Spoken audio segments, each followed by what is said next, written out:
right, Chad. Hope you enjoyed it because you might not hear from all of us. So, welcome to another episode of Top Corner Talk with Charlie, Oscar, Jeremy, the professional rat, apparently.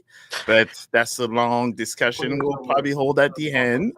And one thing I also wanted to make sure that we kind of bring up, knowing that, we've all understand that the past few days we've had tornado warnings, and St. Louis, mostly of St. Louis City, has been hit by a tornado and heavy rain, hail, and damages. So just wanted to give a huge shout out to St. Louis in general. Hopefully you guys are all safe. Life the most important part. That um, buildings, cars, and everything can be replaced, but when we hear that a few people have lost their life as well, is something unfortunate. So just wanted to give a shout out to the city of St. Louis. When we say it's our city, our pride, we definitely mean it. And Charlie, we want to make sure you're probably the closest to the whole madness. So you're in the basement, safe and ready to talk soccer. Yeah. A little bit different setup. I might go back up if it's if one of the warnings in place gets removed. But yeah, it's been a tough week. Definitely, school got affected a little bit. Had today off because they were getting some power back on and stuff like that at University City High School. But graduation was still tonight. They got that done.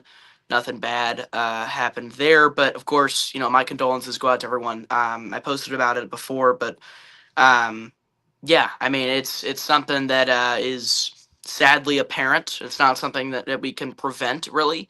It's the net kind of these kind of natural disasters happen, especially in this area, a lot. So yeah, I just want to make sure everyone's doing all right, and yeah, I think that's the main thing. And, in my mind, going into the weekend, I didn't really. I mean, because going into the weekend, I wasn't like, oh yeah, City's gonna win, and like all that. Wasn't super confident, so I wasn't really worried about the game too much. Of course, they lose 3-0 versus Minnesota, but yeah, I mean it's tough, but yeah, of course, I think like you said, St. Louis strong is one of the things that I think is huge. Is the sense of community that kind of brings people together for sure. Yeah, so hopefully you all stay, and hopefully everybody's able to pitch in and help as much as everybody can. And also adding to that, a few of the supporter groups I know I've seen have been putting out calls for volunteers, supplies, things. I know I saw statements from Santos, Generation City. There's some things I saw posted on the No Goal Patrol Discord as well. So, yeah, definitely thoughts and prayers to all those impacted on the Illinois side over here. We didn't get hit, but certainly thinking about our friends on the other side of the river. Yeah, good for you guys, Oscar. We saw STL Santos make sure they had drives and all that. So Santos is always there to help, it looks like. Yeah, I mean, it was an amazing watch party. I mean, it was very meaningful. Obviously, we had one of our members' closest friend was a victim of this, so we were touched by it, and a lot of people showed up and donated things, and obviously had a time to enjoy themselves, but at the same time, like reflecting on what we all live and that it could happen to anybody. So yeah, it was definitely something good for the community, and obviously there's gonna be good for their family in that hard moments where we can help them out. So Yep. So just wanted to have this moment to let everybody know that we're thought and prayers are with them as well. So, and which would then kind of lead to one of the nice distractions, I will say, when it comes to having soccer in St. Louis. Unfortunately, St. Louis did not produce as well of a production as we wanted to.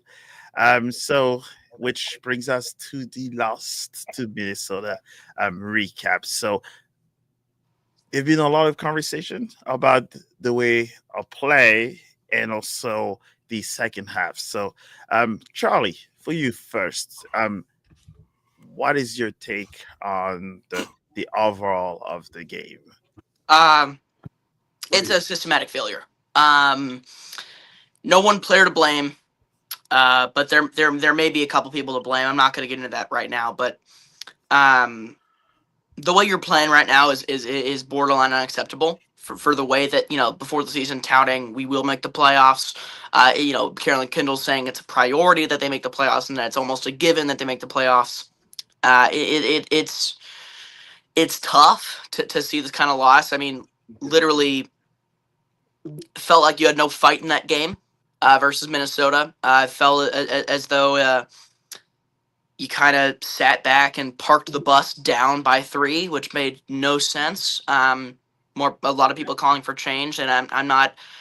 I mean, I'm not against that change, because I think when that kind of stuff becomes apparent, and you have players injured in training so much, and you're not winning games, and you're not getting points, and you're winless in your last 10, and you're falling in the standings, and you're closer to the lowest of the league than you are to a playoff spot, there's serious calls for concerns.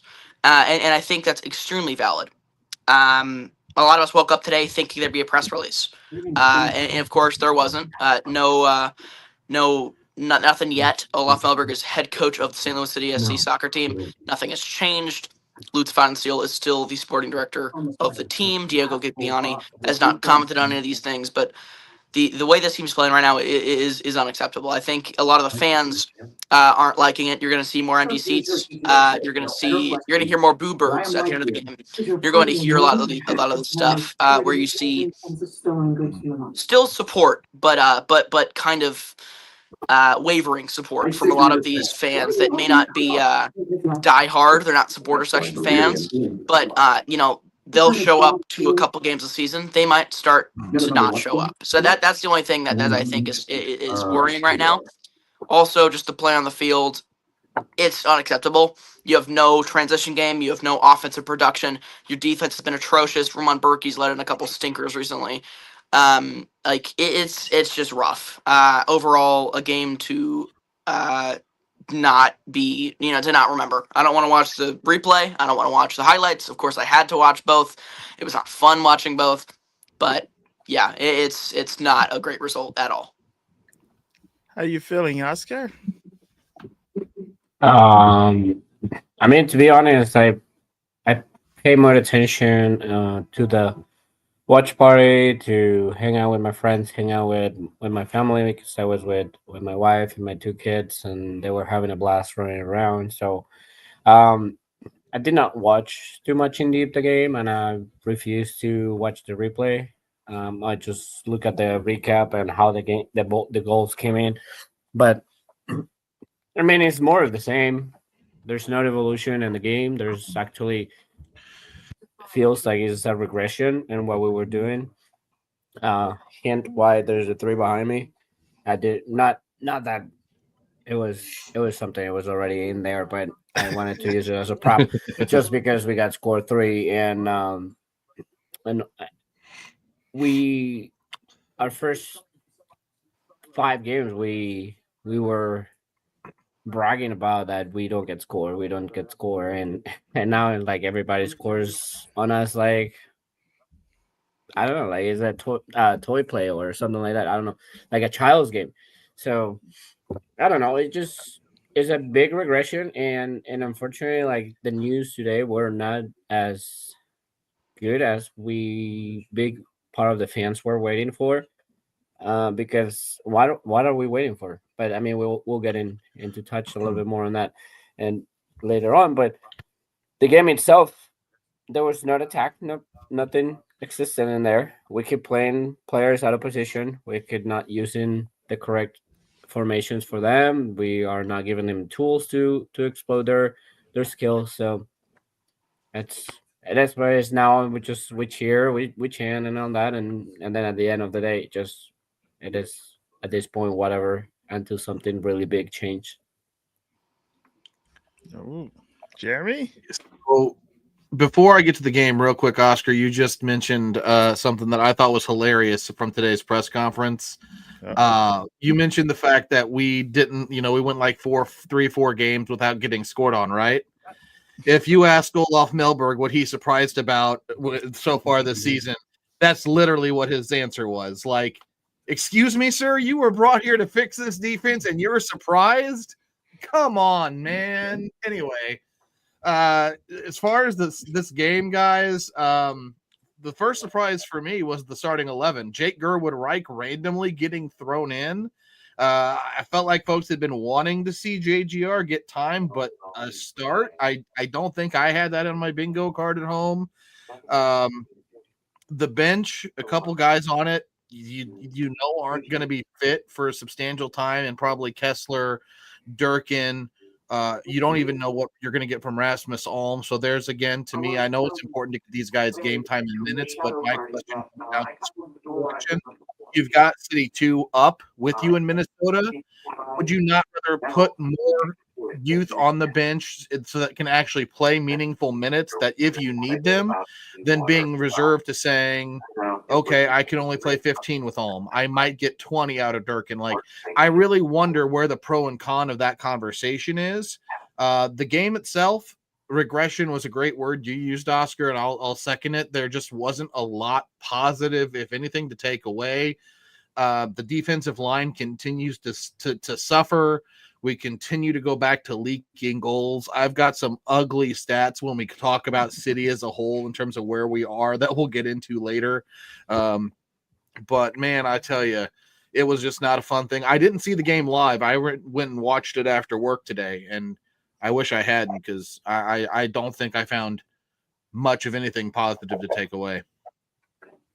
Wow, so it looks like a whole bunch of us did not watch it live. I didn't, and funny enough, I just watched replays of the second half because I refused to watch the whole thing.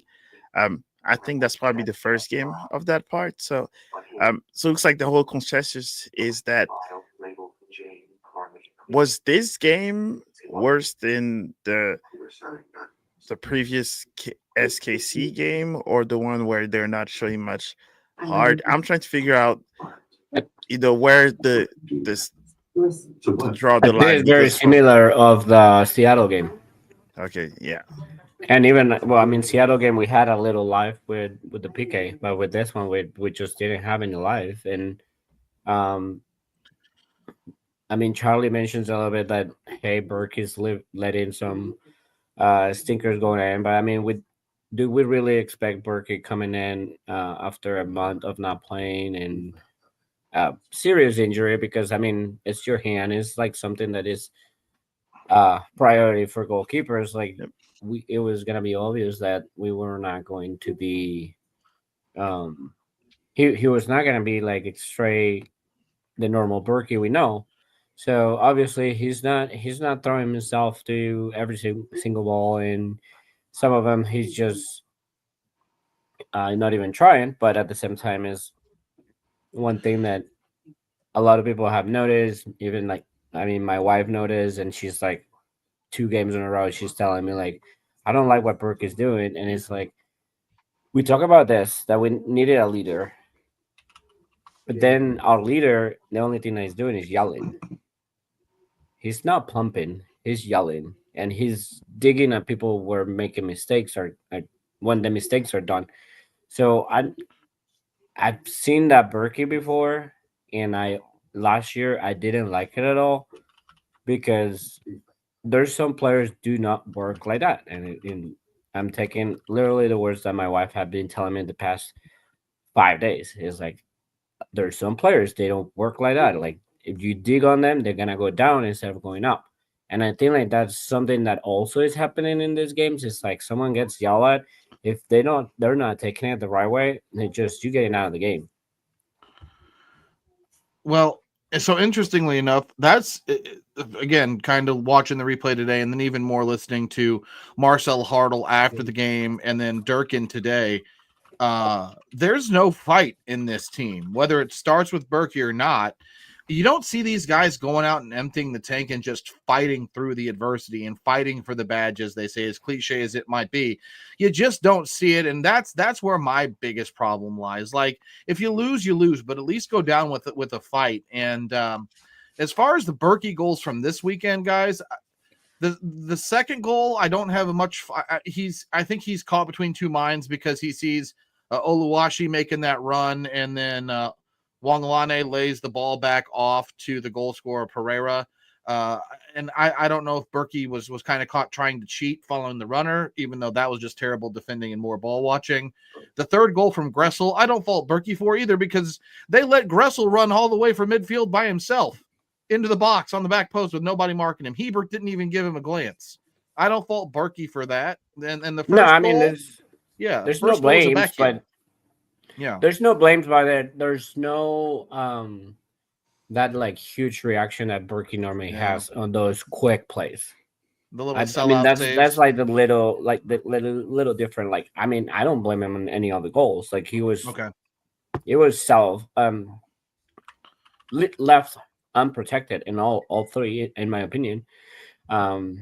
Yes, the second one he may would have be able to do something else, but I think he tried to correct himself going the other way, thinking that that's where the shot was gonna go. And I mean, Pereira found a perfect spot there, and that it was just a gap in between all the defenders. So yeah, I don't blame it at all. It just there's flaws in the system. We mentioned it before.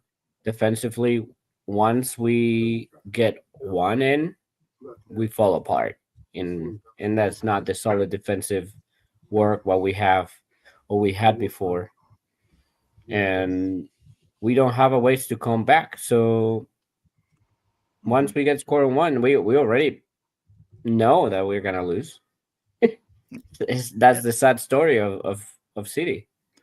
Yeah, and I think there's one thing that I keep bringing back off more often is that a lot of it when you're looking for like the players that have like the drive to kind of come back from a 1-0, you're not going to see that from the defenders.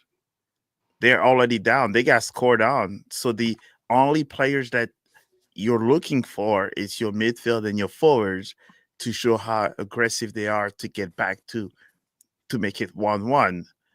But if you think about it also as a defender, right? If you know for 80 minutes during the game, you are getting pounded by opportunities. Players, as you can see, Minnesota, they have players that are creative and aggressive, right? The back heel goal, there's only creative players that will actually attempt to do it, right? Would you say any of our players will attempt that at this moment? No. Because I only see them. They don't even take shots. No. Right? That's no. I don't think any City players would do that right now. I don't think they'll do it in the future. I don't think they've ever done it. I'm gonna say something in a streak of stuff. I don't usually lose. I don't know. I don't usually sound off like this, but something Do needs to it. change. Okay.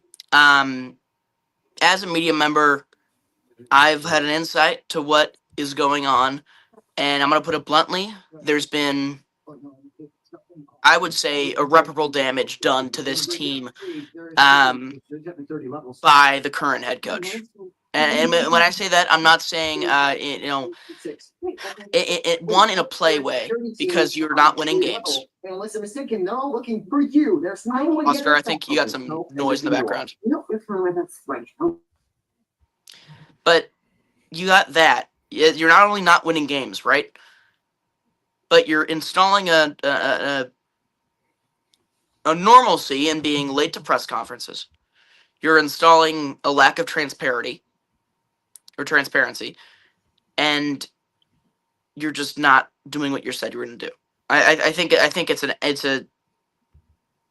a systematic failure. Either you got to change the system, or you got to change the system maker. And I think Wednesday will be a chance to say if Olaf changes the system, or if they lose and they change the system maker. I think at this point, this is probably the lowest this team has been. I think lower than the loss they had to Sporting Kansas City in the playoffs in the first year, lower than when Bradley Carnell got fired, lower than before the summer transfer window last year, lower than when City recently lost to Kansas City. And I would say right now is even worse. You're in a worse situation than you were on Saturday when you lost, because Now you have the chance for what we saw last year with Bradley Carnell is a fractured locker room. I'm not sure what's going on. No players will say, "Yeah, I don't like the coach." That's not what they're going to do. No player is going to say that. If they do say that, they are going to be benched and immediately loaned out. Like the way that this is currently progressing, you will quickly see St. Louis City SC just become another team in the MLS that gets 10,000 or 5,000 attendees per game. They fall into mediocrity and rarely make the playoffs. Like, I don't want this team to become that way, but they're starting to be complacent with mediocrity, and you're starting to become complacent with not sharing and not being clear with your fans, because the fans are the heart of this team. The fan groups, the STL Santos and other major fan groups, are the heart of this team. They're the ones chanting and standing for 90 minutes plus extra time. They're the ones creating fundraisers. They're the one doing watch along parties. Okay, this is the heart of your team, and you're starting to lose it because you're not being clear with them. You're saying, well, I think we were the better team consistently in press conferences. You're saying, well, I think we had enough chances consistently in press conferences when you had an expected goals under 2 on almost every game this season. So, no, you weren't the better team. And no, nothing is going to change with this current regime right now. The way that you fix this, it's not going to be this season. This season's a wash, in my opinion. You're not going to compete in an MLS playoff game in the playoff standings. I would say in the U.S. Open Cup this season. I don't see them winning on Wednesday because of their performance on Saturday. It gives me no hope. I think this team right now is at its lowest point it's ever been. And I think there's a couple ways to fix that. And I hope those ways come sooner than later because I want to see this team succeed. And frankly, my personal opinion is that some type of change in philosophy or in people would be needed. Yep, but that also brings something to discussion, right? Because so we've had multiple coaches already, right? So some may have said that Carnell was maybe a little tougher on players and have expectations. Maybe some of the communications between what was not well taken. So now we have all of that's a little bit more softer approach. So are we now looking at maybe it's the players that are not knowing how to take that from two different coaches with different methods? Because from what I'm taking is that even as professional soccer players, I mean, if Carnell was too harsh, you're a grown man. you should be able to take it. And now you're playing to a style that it's not what St. Louis is known for. And I mean, no one is afraid of St. Louis whatsoever. So I wanna put it this way. So when we got Lutz and he had his philosophy of playing and what type of players he liked, I remember a lot of people were saying, and I think he came from his mouth a little bit, that he didn't want players that they were problematic, right? That they were not will not bring like spies or like issues in the locker room. Um, and that for me it refer a lot to Latin American players because they're known for that, like they're not either like they go on party hard when they win or they get the extra something outside. They get some fights in trainings because let's say example like Chicho Arango is known for being so hard headed that he sometimes like even like fights on training with people when they get on a bad tackle to him or like there's a disagreement. So Lutz start building this from day one, start building a team of very mellow players that one, they're not leaders, two, that they have been babyed. And that is the problem that happened with Cornell. In my opinion, obviously, I was not inside the locker room or anything, but I feel like the three top guys on payroll on you are the superstar of St. Louis City, they were so babyed about you are the superstar that they start complaining about someone that actually was making them work hard. So they got the coach out because these 3 or 4 were not happy with all this extra work, all these extra words, or any type of things like that. So they start moving along on that. You get Hack, that it was a nice guy and he everybody got along with Hack, but at the same time everybody knew that Hack was not gonna last. So we're just going for it. We have nothing to lose. Middle of the season, we already eliminated. Might as well try your best. And now they bring this guy that I feel like has no control whatsoever of anything. He thinks that he has an idea, but that idea just it's a fantasy because Charlie said it. We are the best team every game, and even like even he said, I think on the last press conference, I saw a note from someone saying that, oh, he in some point said we had a chance to win it, and I'm like, win it, win what? So I was joking around on social media. I said, win what? The coin toss? Because that was the only thing that we got close to win. And we have been closer to win in the past 8 games or 10 games, whatever we are now. I lost track. Yeah. Um, but these players, we build a squad to players that they just don't want to be pushed, and they don't have that passion. They don't have that uh, extra thing of I do want to win. I hate losing. I think the only one that we had before was in some moment Klaus that said I hate losing because if I lose, my mom cries. Mm-hmm. So what I do I prefer my mom cries or make someone else mom cry? So that type of mentality was what it was making us at least competitive. Now we don't have any of that. You see, like Durkin, even like he was very hurt and seemed like he was captive. You know, like he had some change on his ankles, and like you say something wrong, and then like we're gonna start pulling and cutting your legs off, something because he was just like all these saying today. He was demoralized. Like he was just like head down. Like he tried to protect himself and the players as much as he can, but they don't they they, they don't want to affront a reality, or they can't say anything about the reality of they're trapped in a bad system, in a bad person. Yeah, I don't know. It looks like Jeremy, you have No, something you're to say. fine.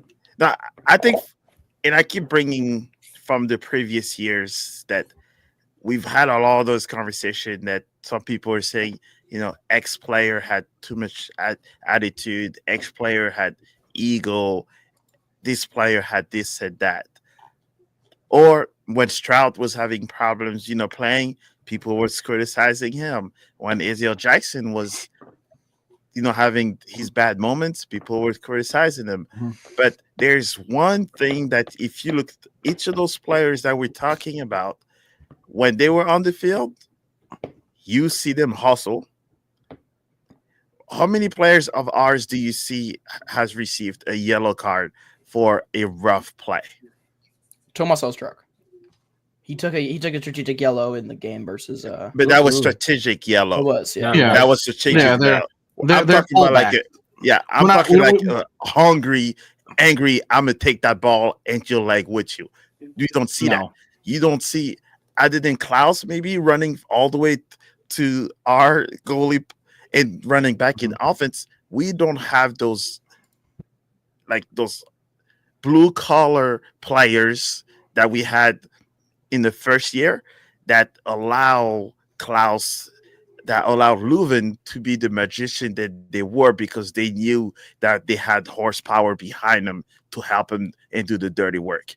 We don't have dirty work players in this team. The closest we have at this moment is Xander Silva because he has a little bit of that chip that he wants to play and try crazy things. But if you look on the team, we have way too many mellow players. That's where when we hit Minnesota, when we hit an LAFC, these guys run at you. Celio is the only one that's most likely going to run at you at this moment until Siva gets his time to shine.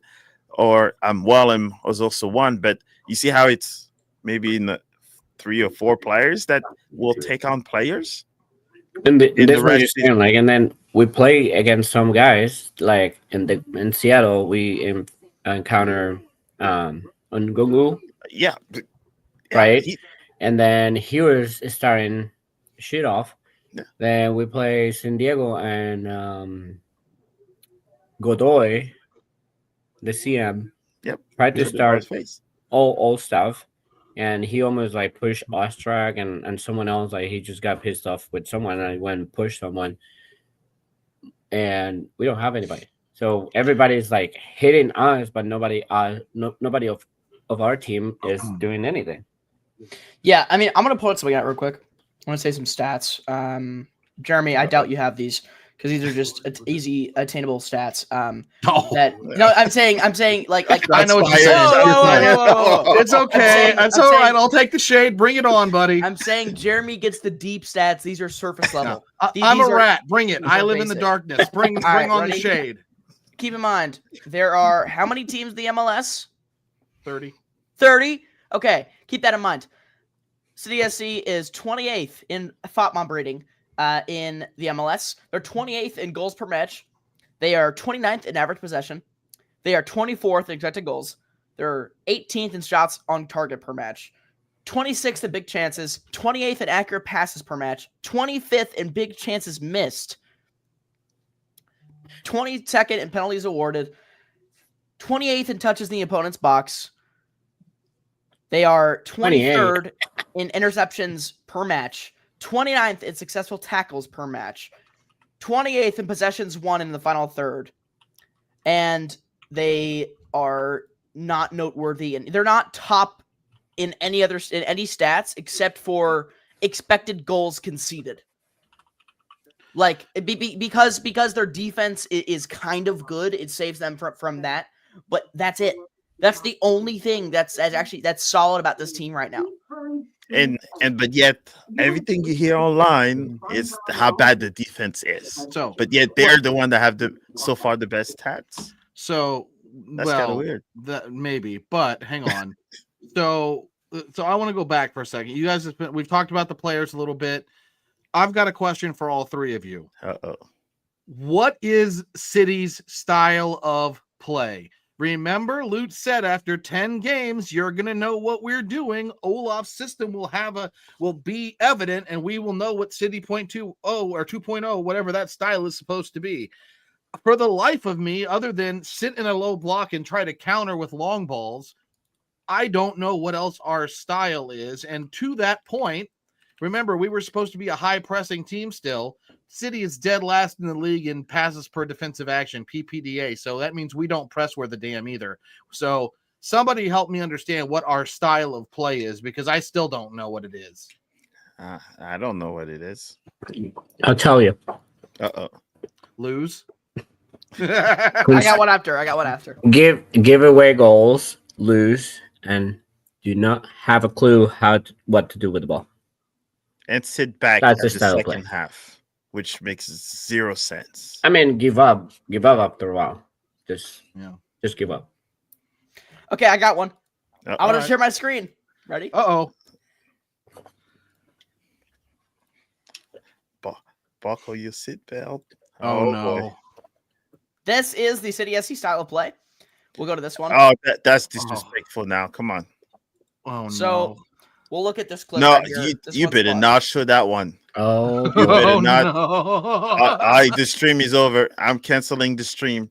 You cannot disrespect that's Mbappe. kind of what I'm thinking right You now cannot. is the style of play for St. Louis. It is like I said, like I just said in the stats thing. I don't think one thing I did say is that they're 18th in shots on target per match. So, they were like really, really bad and everything else. And then they were kind of bad in shots on target. So theoretically, they're getting the shots, but like, dang, they just can't score. Like, So, the 18 is finishing on this bad. team. I'm sorry. 18 is bad. so just humor me for a second. So I know the game was terrible. The result was bad.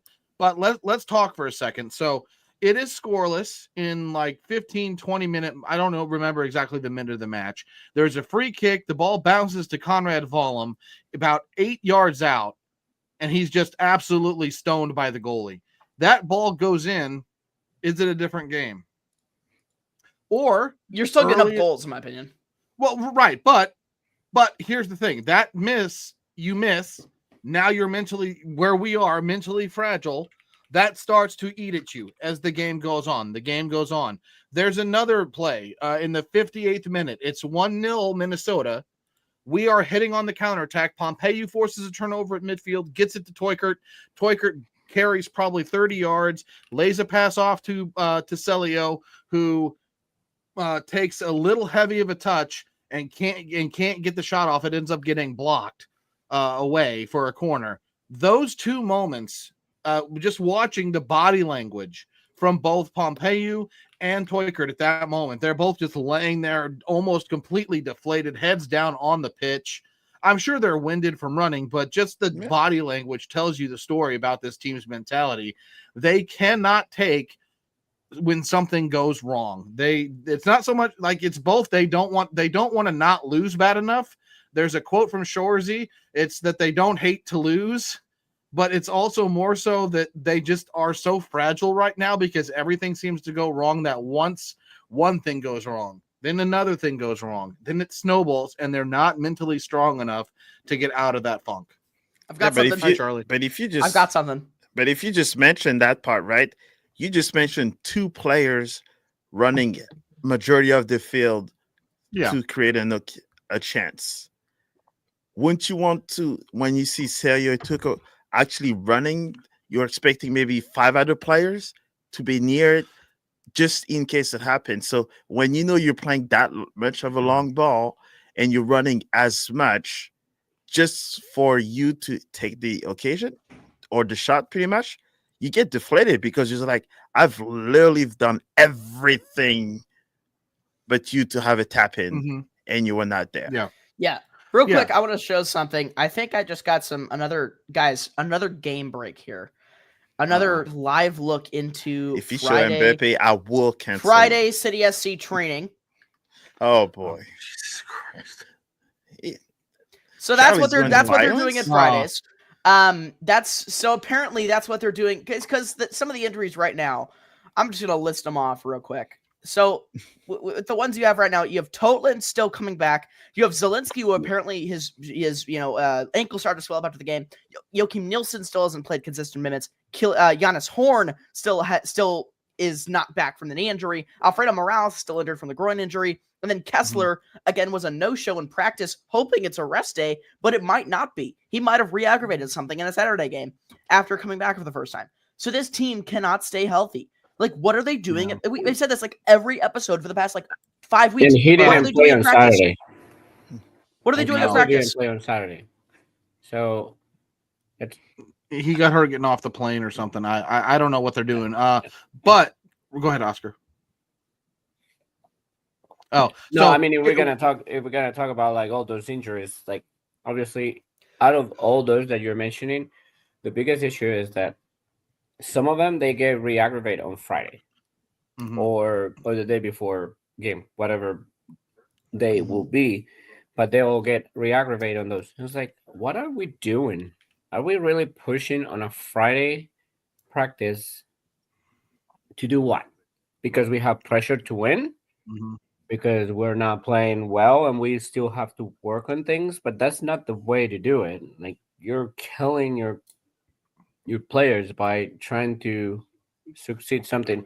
That's just saying that you are very bad at your job as a coach and your training staff is very bad at your job, because you should not be depending on a Friday practice to solve the issues of 10 games. One other question real quick. So just kind of, I'll come back to the injuries thing, but I was thinking about something. We talked about 2 clear chances we had in the game against Minnesota, right? At the press conference today, Durkin was asked about chances to win and chances and shots, because I think it was, I don't remember who asked, but somebody pointed out that we didn't have as many touches in the box. We had few, we might have had we had the most passes in the offensive third that we've had all season, but again, almost near the lowest touches in the opponent's box. And his comment was something to the effect of, we don't have touches in the box, but we still have chances to score because we have all these crosses. I'm so frustrated by the reliance on crossing because it is such a low chance of conversion opportunity.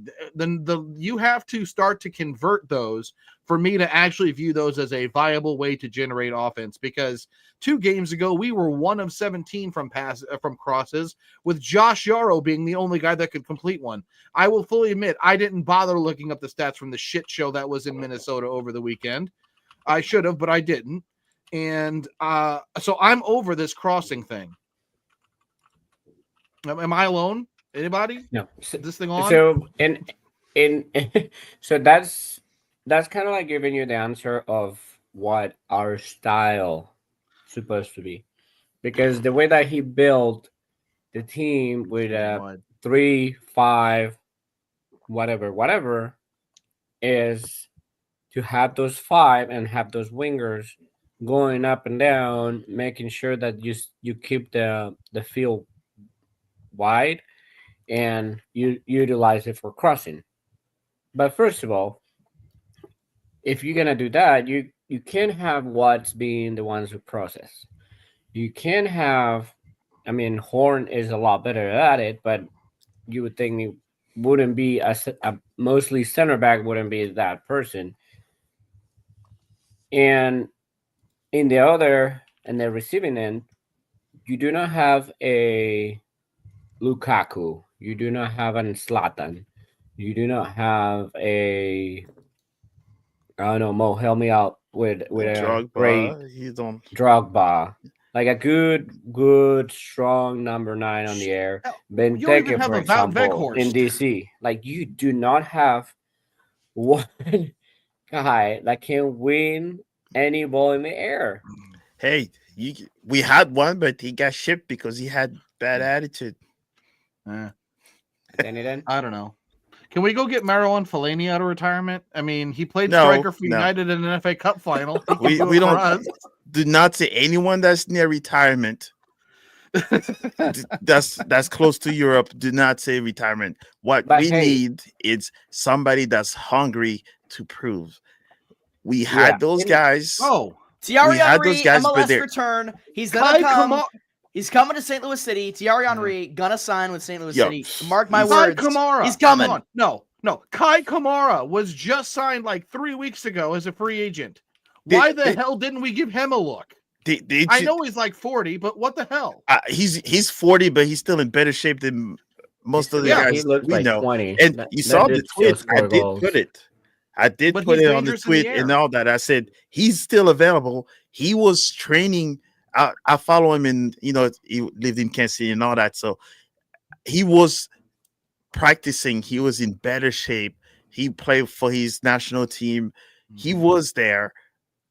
I was asking myself why, unless maybe they talked to him. I don't know. Yeah. But at least there's a striker. He's number 2 goal scorer in the MLS. It's not German. No. Well, no. Instead we want to run Toykert as a lone striker. That does not work either. No. I don't understand why we think that works. It has never worked. If you want to run an offensive thing that is truly based on pace, run out Betcher. He's probably the fastest of the 3 strikers you got.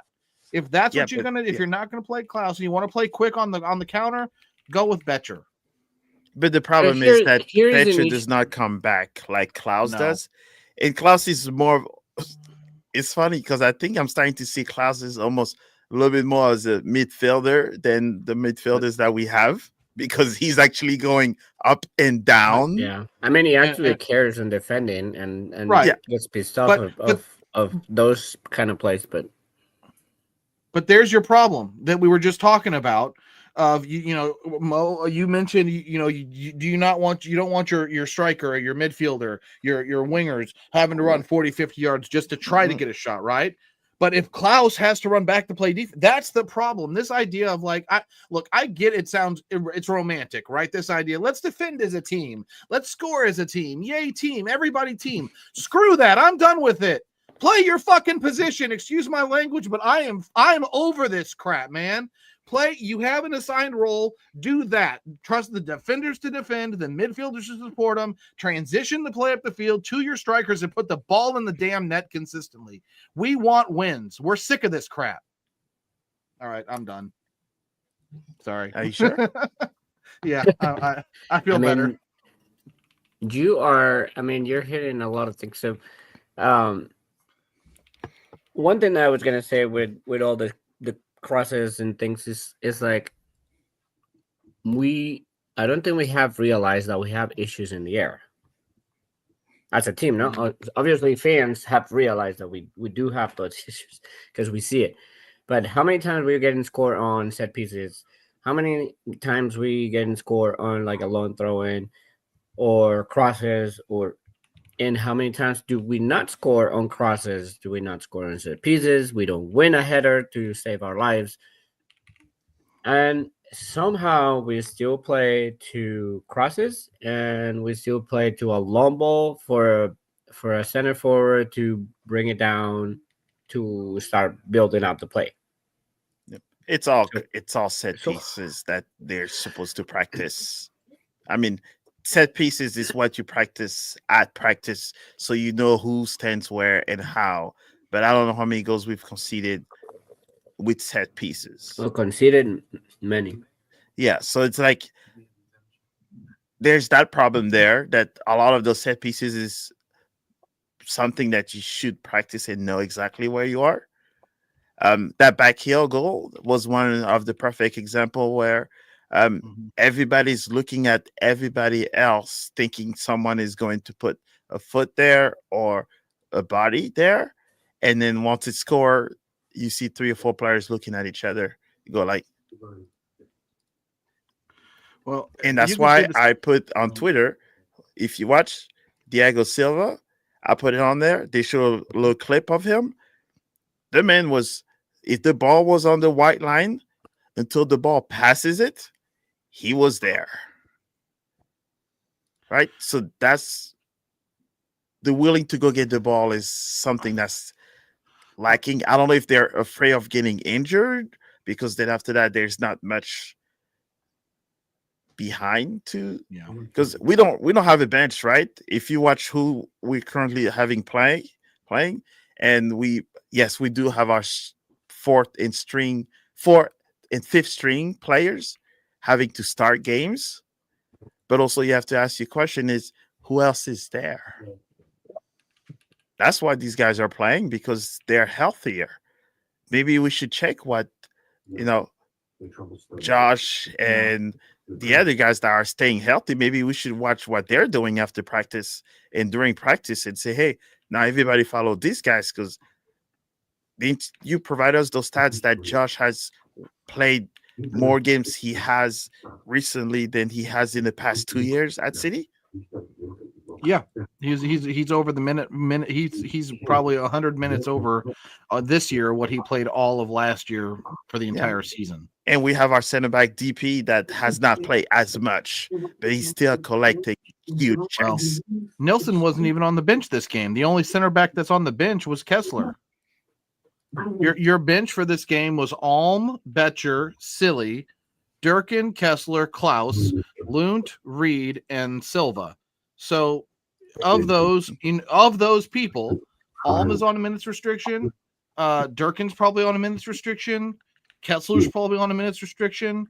And you're not going to play Lunt as an outfield player. So half of your bench right there is wasted, in my opinion. I don't get it. Yes.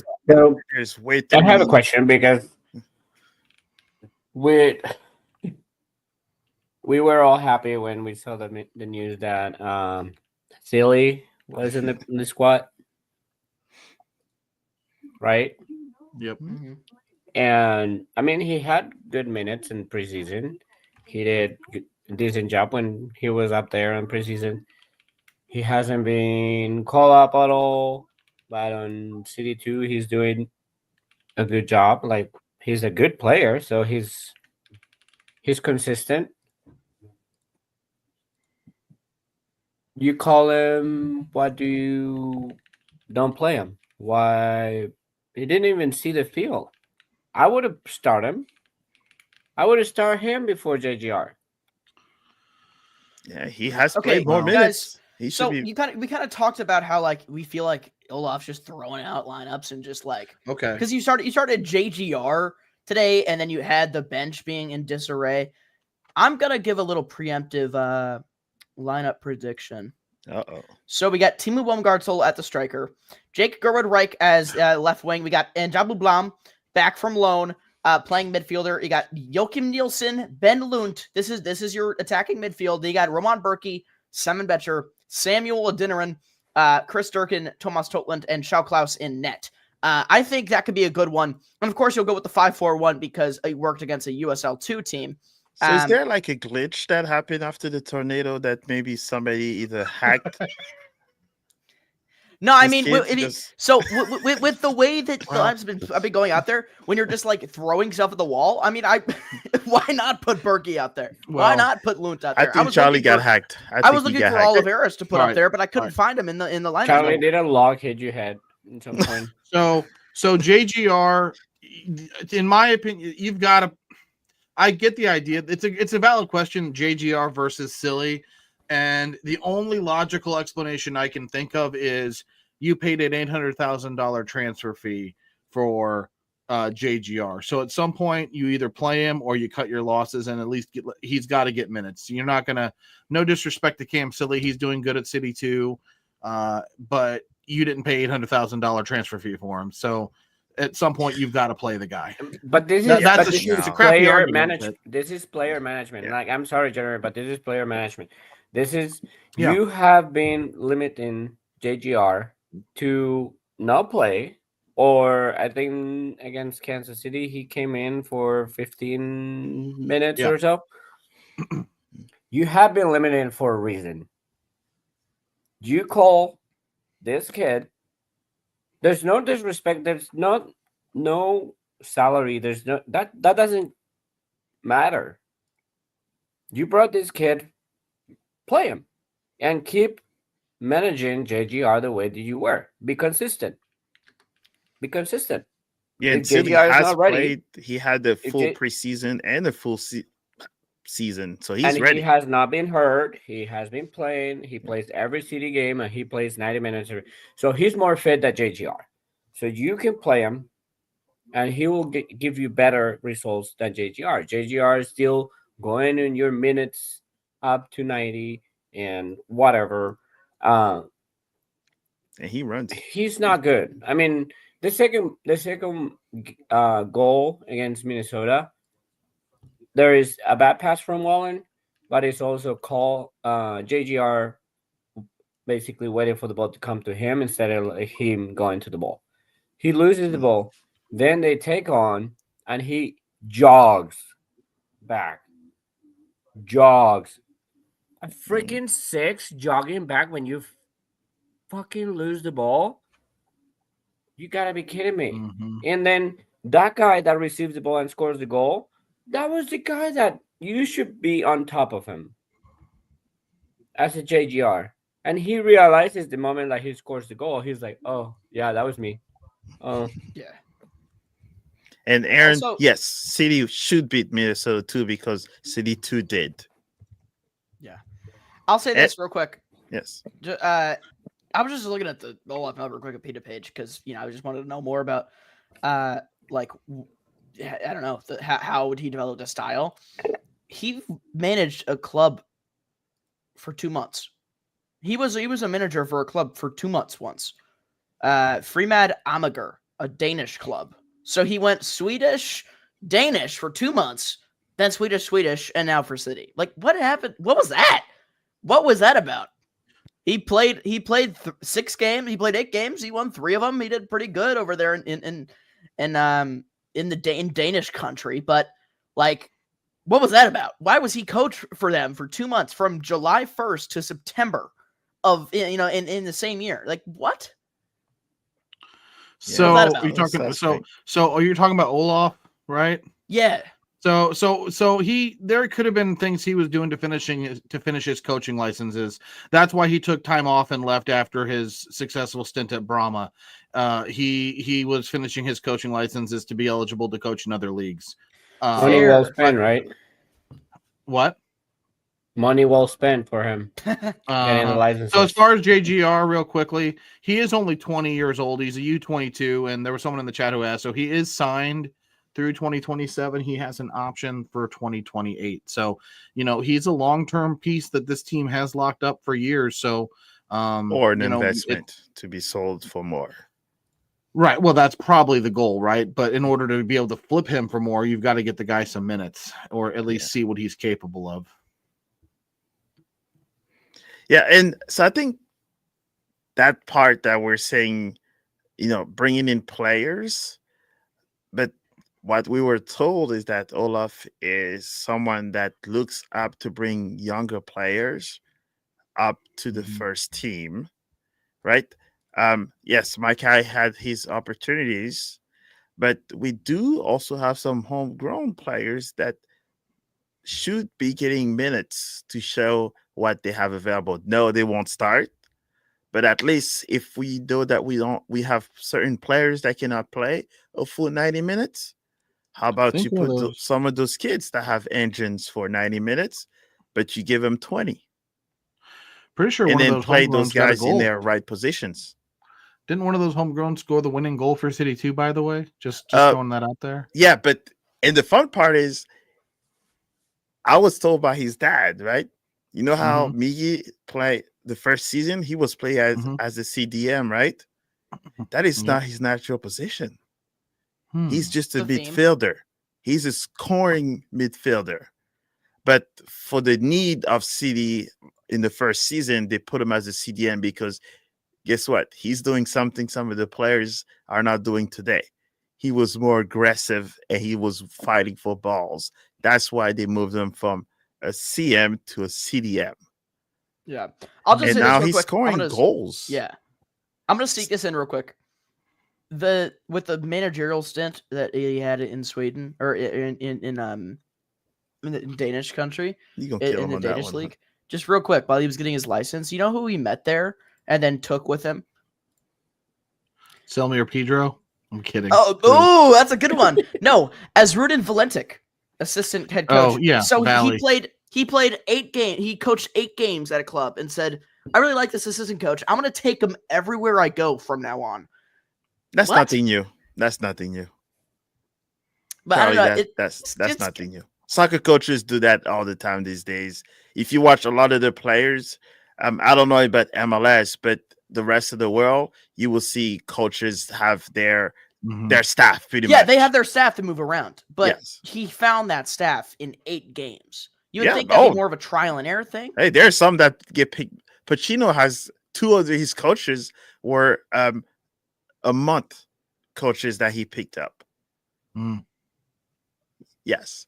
So but I think that part, I think the coaching part, we don't have as much history behind of how Olaf history is as coaching. I know once they called his name, say that he was going to be a city coach, people were saying, his winning percentage and all that. I kind of ignored that part.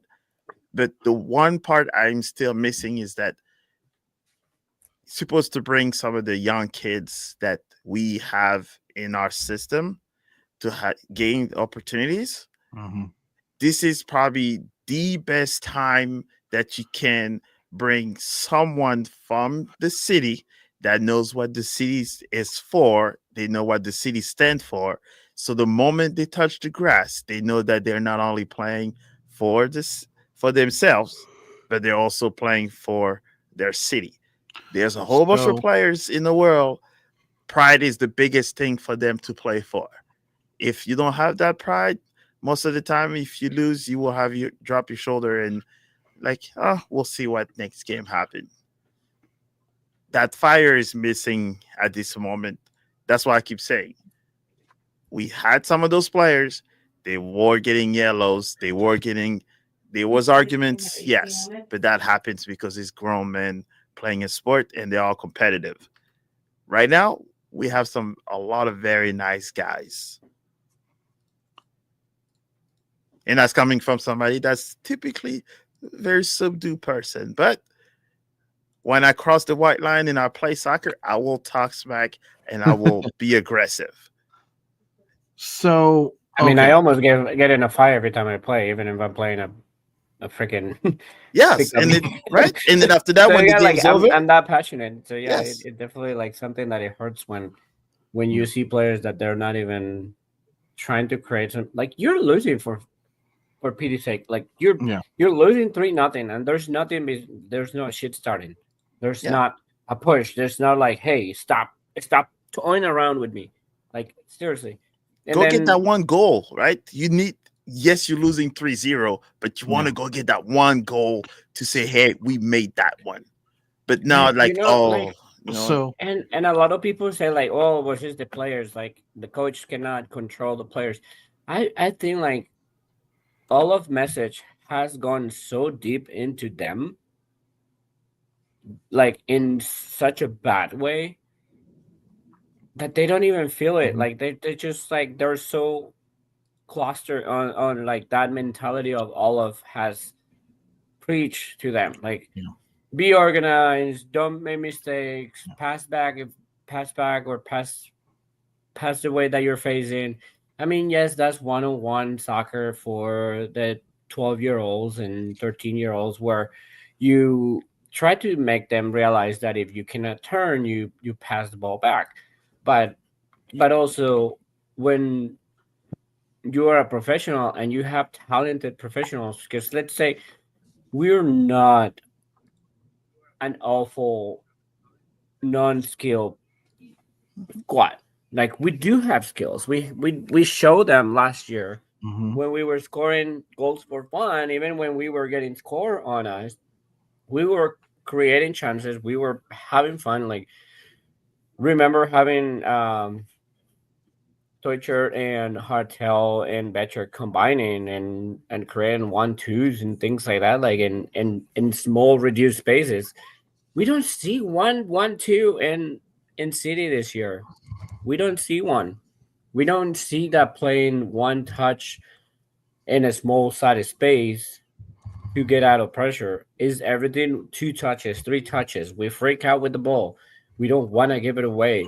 We're so scared of like doing good things with the 1-2s, with the one touch. Because I mean, I miss in someone was putting Jerry Stroud today on social media that this is the guy what we need right now, and I was like, no, he's trash. But at the same time, it's like if you go back and watch the first games of City, the way that Lewin, Ostrak, Stroud, and I believe Gioacchini will combine on one touch passes, that ball will move so quick that they couldn't even bring the pressure in to us because that ball was moving and moving. Right now, there's nobody that passes one touch. And I think that's a coach perspective. That's not a player's perspective. That's a coach of make sure you take 2 touches. Make sure you look where you're passing. You don't force it. If you're facing back, pass it back so we don't lose the ball. Well, so I'm very confused on that end. Well, that's how Minnesota got their second goal. If you watch that, or was it the third? Might have been the third goal. Either way, that buildup, they literally they took a throw in on the right side of the field. They tossed it back quickly, switched it around the back line, and then just quick one touches midfielder to the winger. He continues his run. They play him through. He overlaps again, comes back, runs down to the corner. They play it across. They're down to the corner near the corner. He then swings it over to Gressel on the back post unmarched. It's quick, it's seamless, and it's pretty. We can do that, but we don't. Even the second goal, where they had the one-touch passing from Wong Lane back to Pereira. I mean, it was just a one-touch settle out back off onto the left foot of the goal scorer from, the top of the 18. I mean, that's beautiful football that we could be playing, but we don't. We don't do any of those. I have a question for you guys. And so the first ugly stat of the night. Since Charlie was throwing shade, I'm going to throw an ugly stat out at you guys. All right, here we go. So in the second half this season, St. Louis City has been outscored 14-5 in the second half, and it's uglier because 13 of the 14 goals have come after the 60th minute, 13-3 after the 60th minute of play. Is that a result? And the question is that just the fact that we're bad, or is it a result of us being so injured at the back line that we're having to run Yarrow out for 90 minutes, run Hebert out 90 minutes, run Baumgartel out 90 minutes, and we can't rotate our center backs like we used to? Neither. I mean, I would say it's preparation, first of all. It's preparation, and I've been hitting this dead cat for a while. Is what did we do in preseason? Why everybody's getting hurt? Why we do not have players that they're fit to play 90 after 13 games, 14 games? And why is the drop of level after 67 minutes, right? So it's preparation, but it's also the way that you build your squad. So everything goes towards your coaching staff, because one is fitness, second one is recovering your players, and then as you building a squad, you build your squad, and you want to pretend that your squad's gonna run 90 minutes. That's the main goal. Like, a good coach or a good team would not depend on subs to win. That's what your mentality should be. My first 11 should be holding for 90 minutes.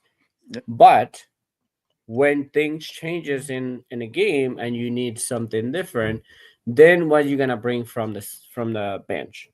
And if you have your bench, what you were saying, Jeremy, you had players that right now are in minute control, then you're limited your choices, because then you have to wait until the minute 70 or 75 or 80 to bring him in, because you don't want to break him again, right?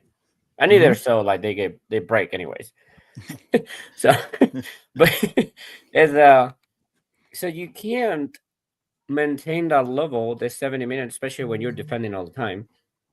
You're not protecting yourself with the ball, so there's more fitness in ball. You did not prepare for that, and now you bring in players that they are either scared of getting hurt again, or they're not fully ready, so they're not gonna go all full 100%. They're gonna jog the field. They're gonna not go in a 50-50 ball. Do not go in a hard tackle, because they don't want to injure themselves. I mean, we've seen it with Nielsen. We've seen it with Ostrak right now. Ostrak, he's hell of a player. But have you seen it on a 50-50 ball? Especially after he only plays 46 minutes every game. Let's say after the 40th minute, I don't think he goes on a tackle. They're still mental. Yeah. And I think there's the whole 70 minutes, as you can see, is that, like we saw the last 3 games or 2 or 3 games, where it's 3 players at the same time asking to be subbed out. For me, it's rare to see actually one player asking to be subbed out.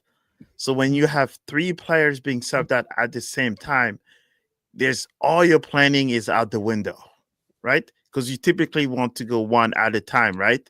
So that one comes in, then they have to mesh with the current play. So you bring one and another.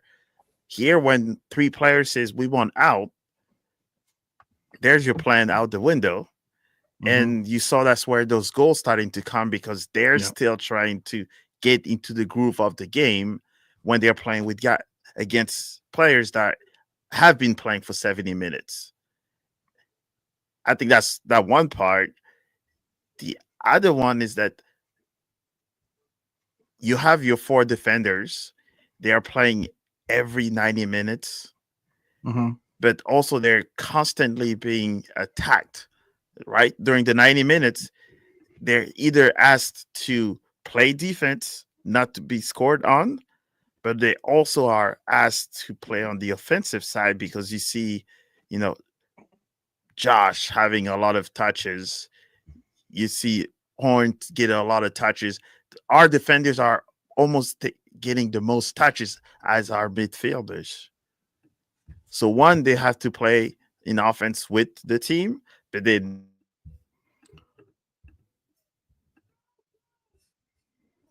you probably will get guys.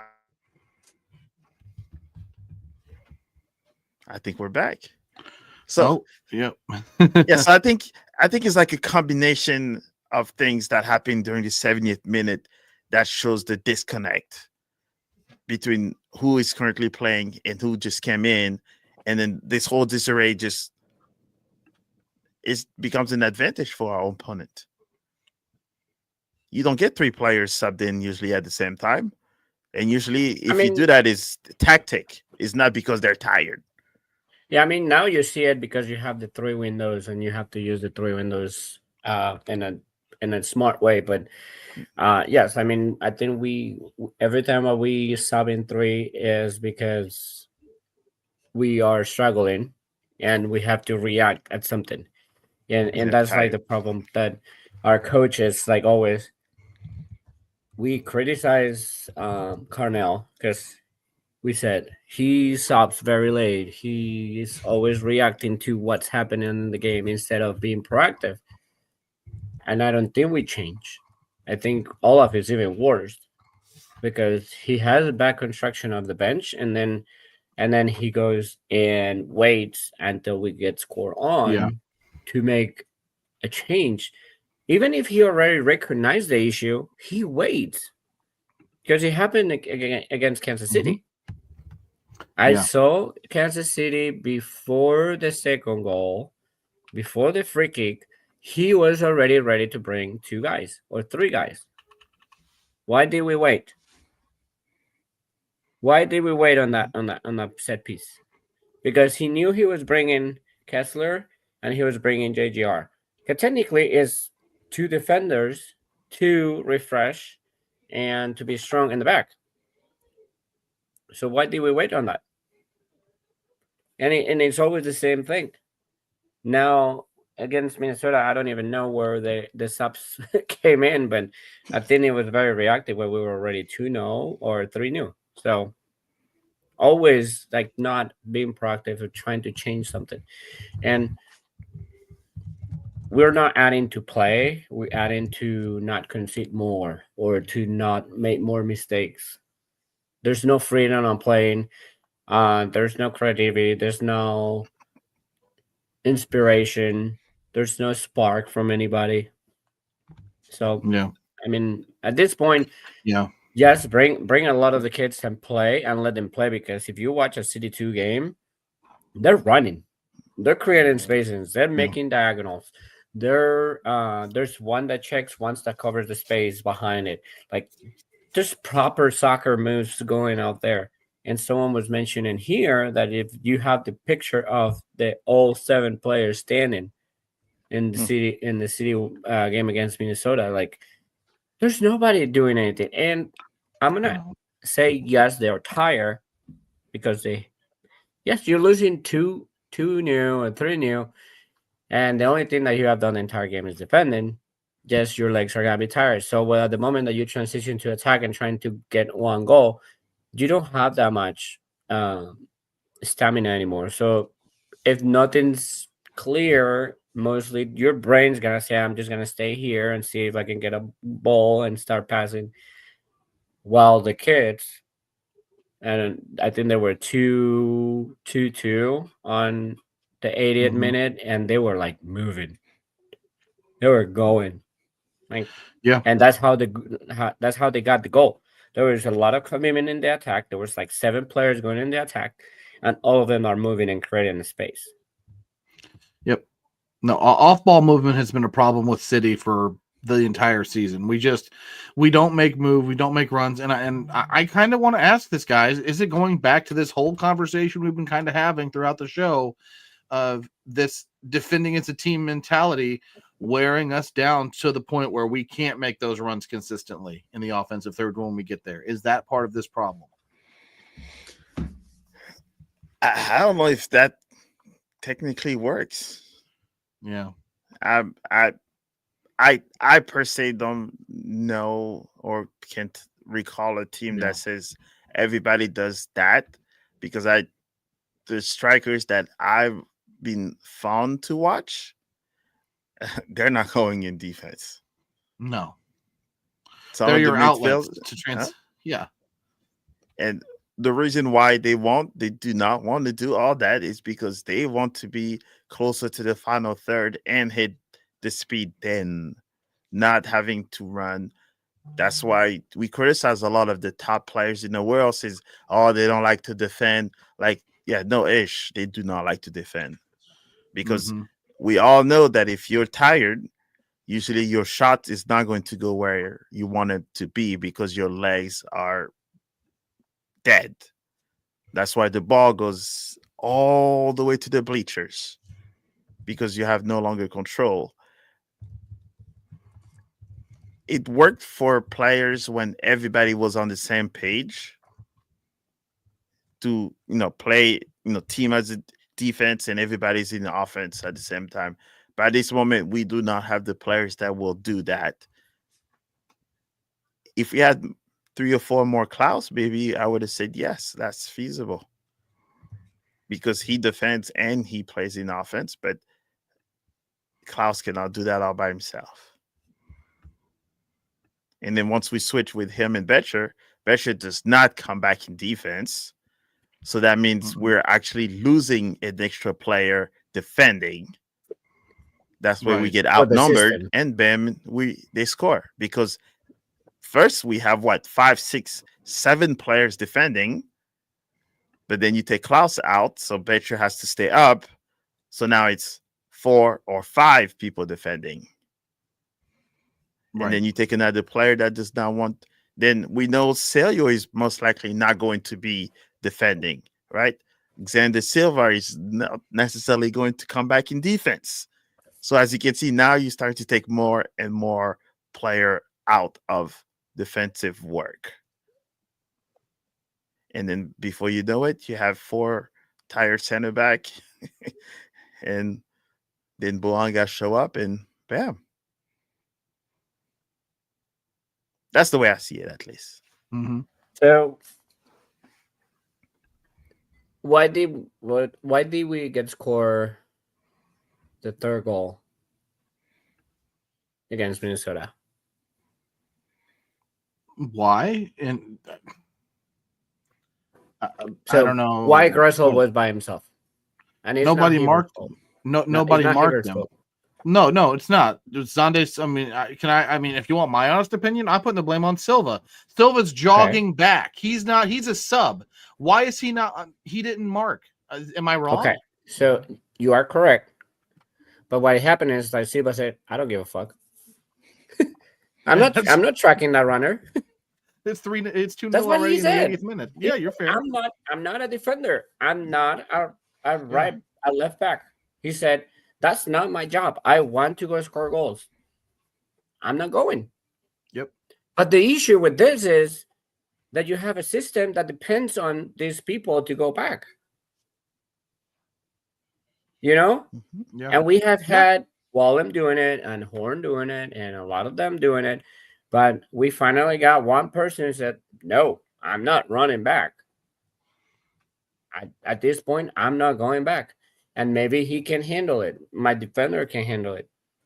And Heaver didn't recognize the 2 guys. He was focused on one guy that he was right in front of him, right?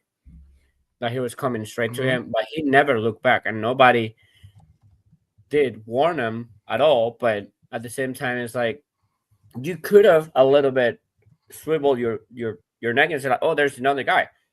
Maybe I should go that way, right? So, yes, Heaver had a little in there, but I mean, we're not gonna blame him. That's a distrusted defendant, and Gressel just exploded the space. But I go back to the point. Silva said, "Fuck it." Yeah, he didn't care. He You're said, right. he said, No, "I'm gonna do it." he Because you said didn't. like he was jogging. I don't think he was even jogging. I think he saw him running. I was like, "Bye." You're not wrong. That's what it looked like. You're 100% right. Because I went back and watched that replay like 5 times. I'm like, okay, who missed something? And I'm like, oh yeah, that's what it was. And like, just like, I can speed walk faster than he was moving back. But anyway, I just think he didn't want to. Like he's just like, I'm not doing it. Because we're building a system that it depends of defending with 11, and in the moment like things get tiring, then if one piece fails, we get score on. And I mentioned it a month ago. Can we learn how to defend with 5? Can we learn how to defend with 6? So our other players are not focusing on defense and spending all their fitness in it. Can we learn how to do that? Because a lot of teams do that. A lot of teams defend with, even sometimes they defend with only 4. Like Miami last year. I'm sorry about Miami because I know a lot of people dislike Miami, but Miami did this last year. Miami defended with 4 people all season. Oh, okay. Let's go back in time. What were we doing the first year, or even once we got Durkin? 4 defenders and Durkin in front. You set up as a 4-back with a CDM playing, a 6 playing deep. Like it just screams that Olaf does not trust his players to do it.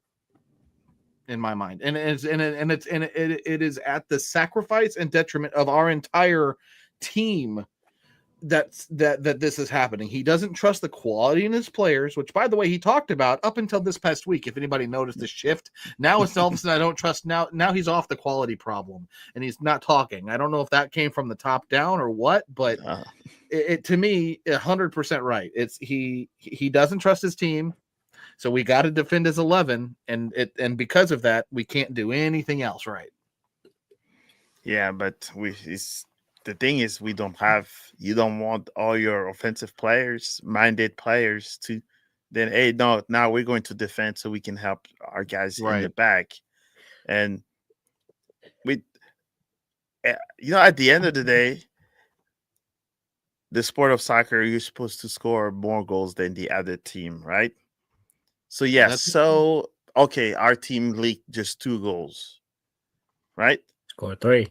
Then score 3, right? And guess what? Last year, LA Galaxy, their defense was not that great, and they were old. The defense that we're talking about now for the LA Galaxy that's dead last is the same defense they had last year. But what was the difference? Last year, they had midfielders and forwards that had the ball and they were going up about 80% of the time. What does it do? Give your defenders a break, a time to reform themselves to get ready for the onslaught. But when you have your team and your 4 defenders being literally on focus mode for 70, 80 minutes, right? And then you ask him at the same time to be part of the offense because they do have to go up and down. They do have to hold the ball. Like I always say, right? I was surprised that Josh had foot skills because he have shown us that he has foot skills, which we did not see in the previous 2 years. The reason why we're seeing it now is because he has to hold the ball a lot longer than he has to before. The guys that we're missing now is the exact same thing. So they're all holding the ball too much and they're staying in their side too much. Oh, okay. So the question then is, would you rather be in those games? Like, so let's just hypothetically say the results are the same. We're 2, 4, and 6 or whatever our record is now on 11 points, 14 in the West. But we're playing that wide open soccer where we're going and getting goals. We're letting up goals, but the games are a shootout and we just can't win. Would you rather be doing that and where we are or where we are with what we've got? 100% go for it. Okay. If the other team is better than you, then so be it. They are better than you. We all understood that when we play LA Galaxy, we knew when we played LAFC, we knew when we played Seattle, right? We knew those teams were most likely beat us, but you Yeah. still had to show up. Now here is that we're finding ourselves having to blame players for losing a game versus blaming the other team player for losing the game. And one thing I always point out is that a lot of our fans, St. Louis fans, we do love to call out people by name, when mistakes are being made, right? But I think it's a whole 11 team that should be getting the blame for majority of the discussions because it does not start from one point. It starts from multiple points to reach our goalkeeper.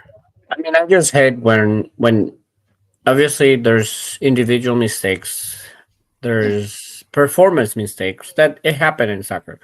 So if you're gonna blame, I go back to blaming the system because you you are setting up your team and your players to failure. You're setting them up to be more propense to make those mistakes. And then the ones that's getting attacked are the players and not the coach, because the coach is like, well, I'm not playing. We made mistakes. Yeah, we should have done mistakes that we did in the field. Blah blah blah blah blah. But you are forcing those mistakes where your planification, where you're not giving enough support. And one thing that we haven't say enough is, and someone put it on that the no chemistry in the team is because the system is not building that chemistry, is not building those societies that in soccer are big, that creating those triangles to play, and those societies are not there because everybody when gets the ball, once runs away trying to find a space, the other one turns around because he doesn't want the ball, and then this one goes turns around because he has to pass it back. There's no those societies that they say like, hey, give it to me and I'll play with you. Like I'll pass it back and you pass it back and you pass it back and I pass it back. And even like sometimes it sounds ridiculous, it looks ridiculous sometimes that they pass it 4 times in a row, back and forth. Yeah, but it works. Yep. Or did Xavi and Iniesta didn't do that all the time? And the reason why they're doing that, they want the opponent to actually come to them while someone else is making the run on the outside. That's why it does look weird to a lot of people, but once you figure out that they're actually attracting 3 or 4 players, because then it becomes a 3v2, and now their forwards are up by themselves. And what you brought up, right? But the weird thing is that a lot of these players that just came in have been playing around each other since their U22, the German team.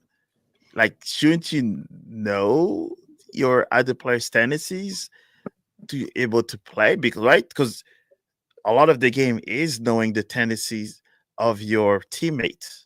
Sometimes you don't even have to look to know where that player goes. You're like, hey, we know Silva loves to go to the right. We know he likes to cut to his right foot, then go to left and go to the middle. You should already know that in your head, that sometimes those passes, you don't even have to look. And I think that's the coercion. I'm like you mentioned, they don't know each other. It's like, isn't it 5 or 6 of them that have played and known each other since they're teenagers? I think I think that should be fluid, right? I think someone cut their wings. And that's where the question raised then. Okay. So how much of the chemistry problem, I'm just going to say it, is down to injuries. Olaf has been talking about he hasn't been able to play guys where he wants them, and now they don't have relationships because of it. So is it just an out or is it bull? Is it BS? I was on injuries first for a long time. But then now Jeremy, I gave you a lineup. It's an excuse. I gave you a lineup last week. Did you? I gave you a lineup last week that with a different system, they would have played in a better positions. You did. I give it to you where the same lineup or the same type of players in the Yeah. starting 11 and the bench would have made more sense and would have connect better with a different system, with a different lineup. I definitely give it to you last week, and it just Yeah. but you're not building that connection because what's the first message that Olaf gives to the players? Do not concede goals. Set up your low block. Do not give space in the back. All right. So Then one last question, I think, before we go to your hot take, Oscar. So we all have heard, right, that during practices is usually when you earn your starting position, right? So now knowing that we'll say the back line have played 4 or 5 games now nonstop and it's the same guys, is there anyone during practices that are challenging those 4 guys to try to take their spots? Because I would think that that's what competitiveness is, right? If you see and hear criticism that's keep happening, about the defense and all that, are there not other players behind that are pushing as hard during practices to take those players' spot? Because I would think that your mentality is like, oh, even though it's my friend and we play together and all that, but getting the heat. So you would do everything during practices to get that starting lineup. So are these defenders that everybody criticize are doing as much and better than the rentals and all that are practicing with them every day? I don't think there is. I think they're all one now. They're all hurt, so they don't want to Wenzel's not hurt. do anything in practice. But Wenzel is not hurt. also, He could have shown that something. I mean, it's very weird because you do have players that should be stepping up or at least creating that fight, creating that challenge between them. But I see it more that the coach doesn't want to do it. Because just now he put JGR when JGR technically was ready, I think a month ago. Yeah. And then Wenzel has not been heard or heard the entire season. Oh. And he hasn't played 1 minute. And he wasn't even rostered at the weekend. I think it's more of like the coach doesn't want it. Because also I know the rules of MLS are very restrictive, but you could still have the entire City 2 squad practicing with City, right? Like with the main squad, you can still have him practice. And then if you like something, then you bring him up or try to do something. Because if the center backs are not enough, I'm talking about Gabi Mikina. Yeah, that's another one I forgot to name. He's very solid on City too. So why not to bring him and start being next to the team and see if he can challenge any of the starting or even just that, put in some pressure, forcing the other ones to raise their level. Oh, hey Matt, maybe you have a good point that these guys behind are taking the starters. Matt has the other way. Yeah, they're going too hard and everybody gets hurt. But no, I think the ways that we getting hurt just like dumb ways to get hurt, not the really someone hitting someone. But I could be wrong. So going to your point about the roster and these young guys, right? Cam Silly, we talked about earlier. I was just looking up the roster rules because they're so confusing. I always have to do it. So he can be called up on a short-term loan 4 times and I'll be on a roster 4 times, but he can only play in 2 league games. So I don't know if they brought him up just as an in case piece, and now they preserve by not using him his 2 appearances that he can make, or what. But that's the only thing I could think of is that we don't know what's going on, how long Morales is going to be out. We don't know how long it's going to be till Leuven is back. Durkin might still be on a minutes restriction. So do we need to say, okay, we want the body just in case of an emergency, but because it's so restrictive and he can only play twice, that he's up. By the way, he will still be on that short-term loan because I believe that that's a 4-day period. So he can be he'll be up for the US Open Cup game too, which does not count against his league appearances. Which I guess that'll be a good way to test him to see Yeah. But yes, but we got to see some. I will say it until I start seeing. We need to start seeing some of these guys that have a little bit of that hunger to show what they have. Because at this moment, maybe our top players are not there mentally just yet. So, Oscar, now that we've gone through all of that, and hopefully we've not taken a lot of your hot takes. So, what do you have in mind to spice things up here? So I got two.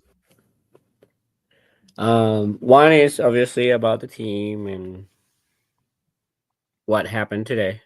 Mhm. And the other one is about the fans. So I might get in trouble. No, I'm kidding. No, okay, so let's No. start with the team one. So obviously everybody knows what happened today, that it was big rumors about Olaf getting sacked and just everybody wishing that that would have been the one that happened.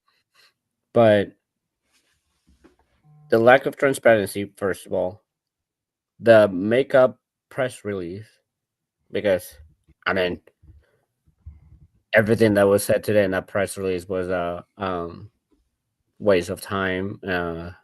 There's basically messages that we have heard, or just denying or declining questions, or just swerving around the question to not say anything. So, I mean, I love the question that Jeremy asked, and the response was no, no, no, no, no.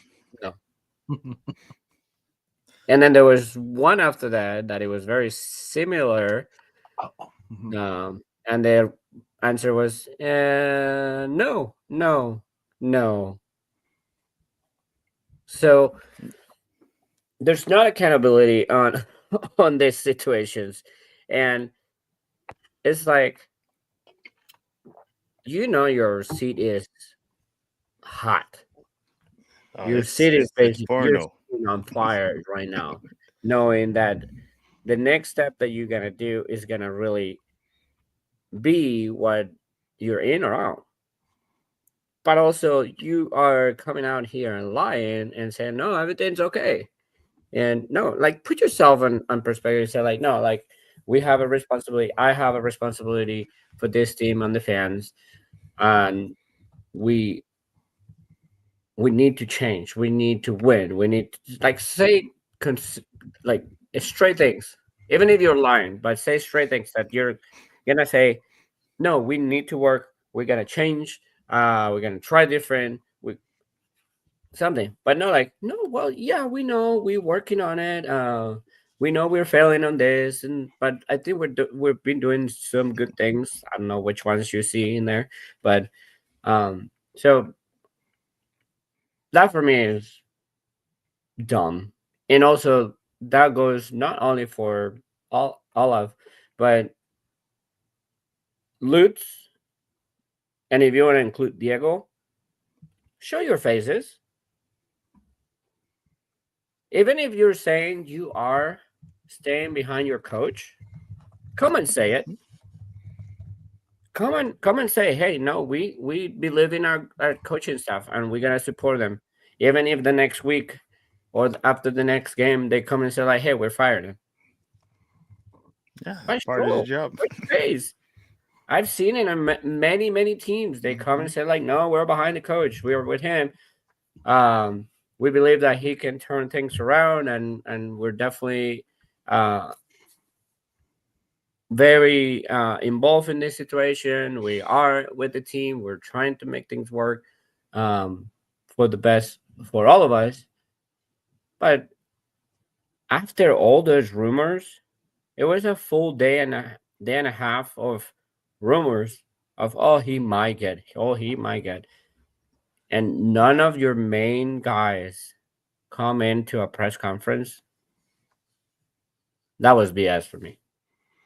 Well, and to your point, Oscar, it wasn't just us fans, right? It wasn't just the local people. You had Matt Doyle talking about it. Tom Bogert even had to put out a post about saying, "Oh, he's safe for now." Like, it's enough to get national attention. So you would think, there's obvious smoke to the fire somewhere, but they just don't address it. And I agree 110% with your take. It's embarrassing. Yeah, you have to live under a rock to not think that your coach is in the hot seat after 10 games not winning. Like that's normal. But so I guess, is that your two takes? No, So that's my take. That was just Yeah. Yes, on the fan.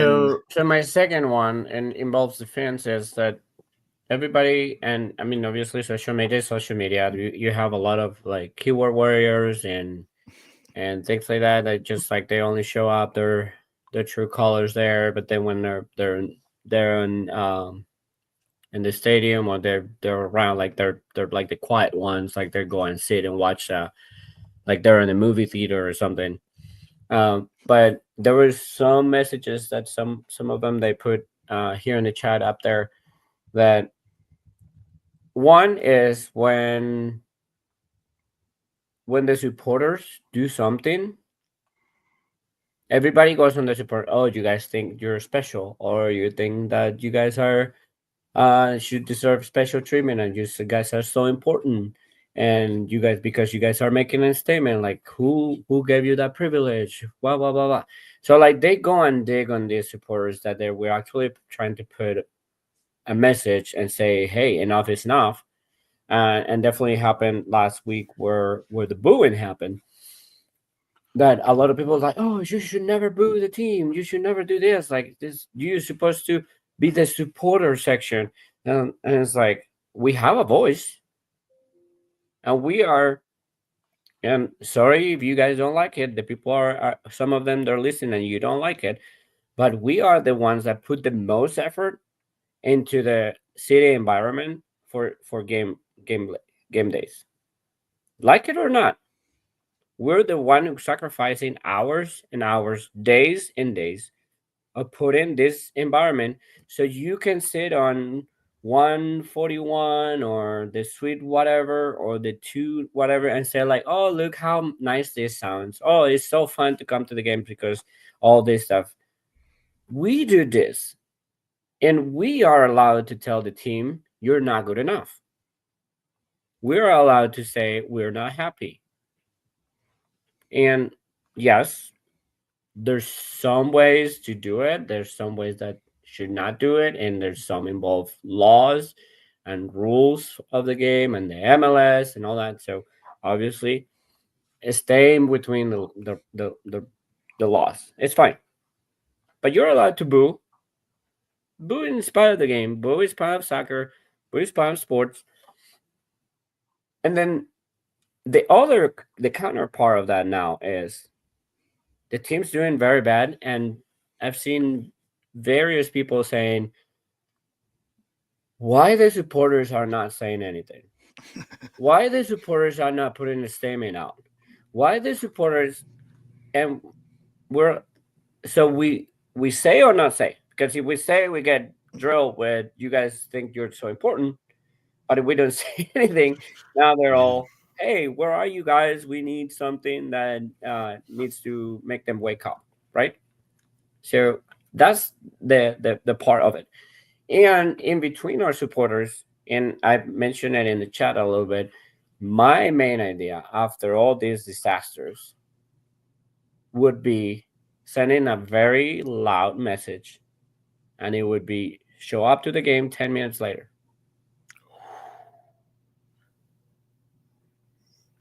That'd be a heck of a statement. That's a statement. And you're not being offensive. You're not yelling at anybody. You're not breaking any rules of conduct or a harassment or anything that they have been thrown off so many times around this past 2 weeks. So Don't do the march, because the march is a festivity that the team, the club thinks they own, but it's our march, it's our fans' march. We do it, but they think it's theirs. So don't do it. First of all, don't do the march. Don't do any of that. And then 10 minutes in, we can go in the in the concourse, like check all the flags, checking all the flags and the drums and all that. Go in. Let's stay on the concourse 10 minutes. Starts the game. 10 minutes in, we walk in very quietly. Then maybe 5 minutes later, we start playing. So I'm gonna play devil's advocate for a second Uh, and go. No, I just want to go back a year or so. Last year, when we boycotted the League's Cup, or a lot of the supporter groups did, a lot of the fans did. When it got quiet, what did the team do? They brought in that other band. I forget what the name of the band was that was walking around the entire time. And I hate, would the team do that if they know there is an organized? Because I'm not gonna. I mean, for as much as the supporter groups do, it seems like Caleb and at least is very connected to that. So if they get wind that there's some kind of organized, let's call it a silent protest by removing the noise from the north end for 10 minutes, would they try to do something to curtail that and just bring in that other band to at least be there to start the game? Is there like, I don't think that would be a good look, but is that something they would do, you think? Sure, do it. Okay. I don't know if that would.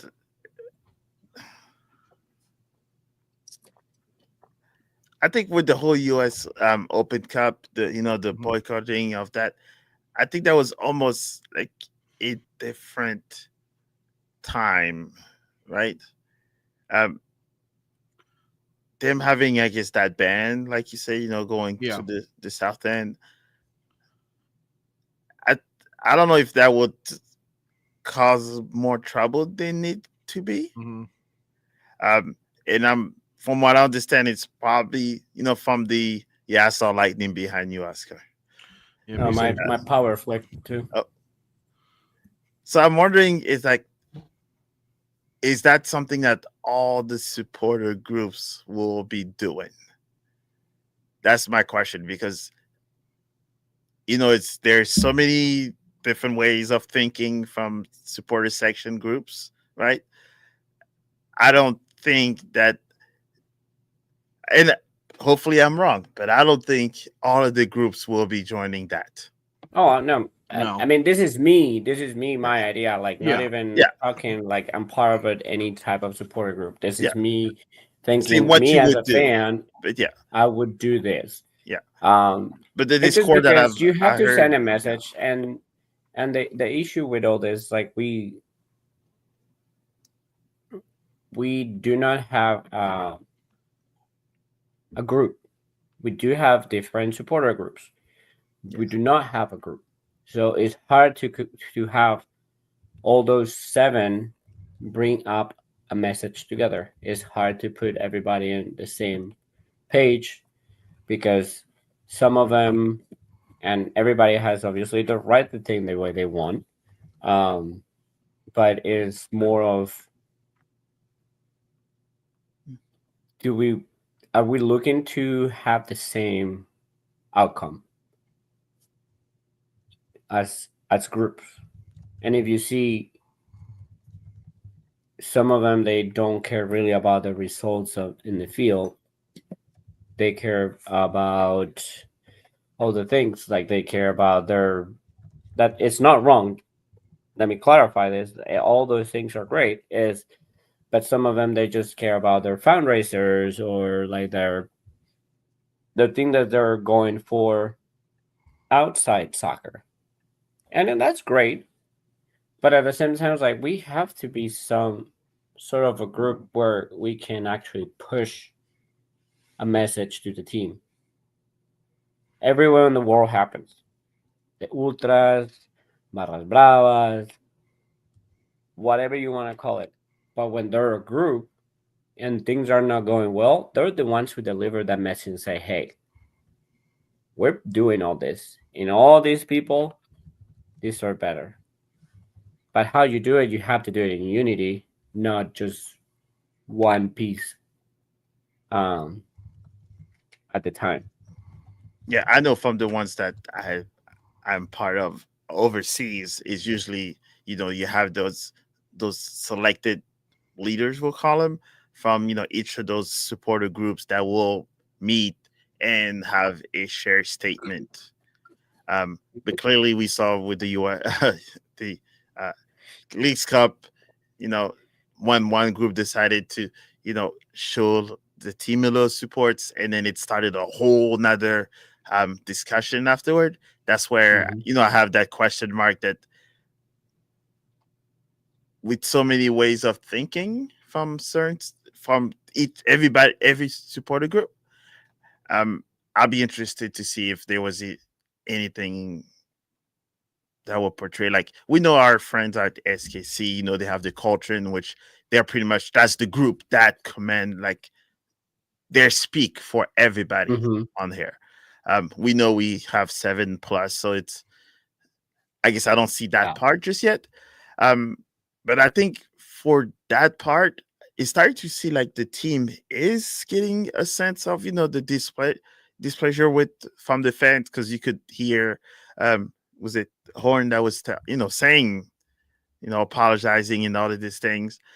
I think now it's nice on, during the pressers, but now you want to see it on the field as at the same time. An argument here and there, a nice hard tackle. That's when people start cheering. That's how you get spirits up, right? The play on the field, hard playing. That's how you get some of the not so happy fans back.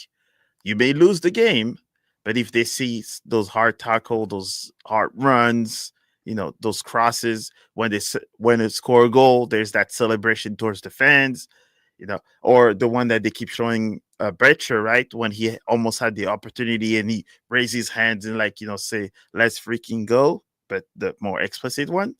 Um, those are the type of interactions that you want. Um, and I guess from the comments I'm hearing, players kind of going far from the north side and go towards the middle. I think some of that mentality has to be brought up, because people from before that were on the team were going to those Yeah. fans, win I or mean, lose. like Mo, let me put it this way. So when we lost against Kansas City, Kansas City was in the bottom, 13 plus games without winning, right? Right. What was Javelich's celebration? Oh, he celebrated like he freaking won the World Cup. He jumped into the supporter sections. Yeah. Yeah. Like he won the How World many Cup. times our city players have even remotely got close to celebrate with the supporter section? I think that was what, Celio a year or No. 2 years With a ago. goal? With a goal? No, not with a goal. No. With a goal, this. They'll go to the corners. They'll go away. Like, and if I sound petty, I sound petty. I don't care. But it's like, really? Hold on, I think I may Are you hear. getting hit by hail?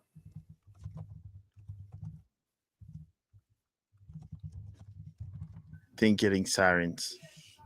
Yeah, there are sirens going off in South County, in Afton right Yeah. now per alley.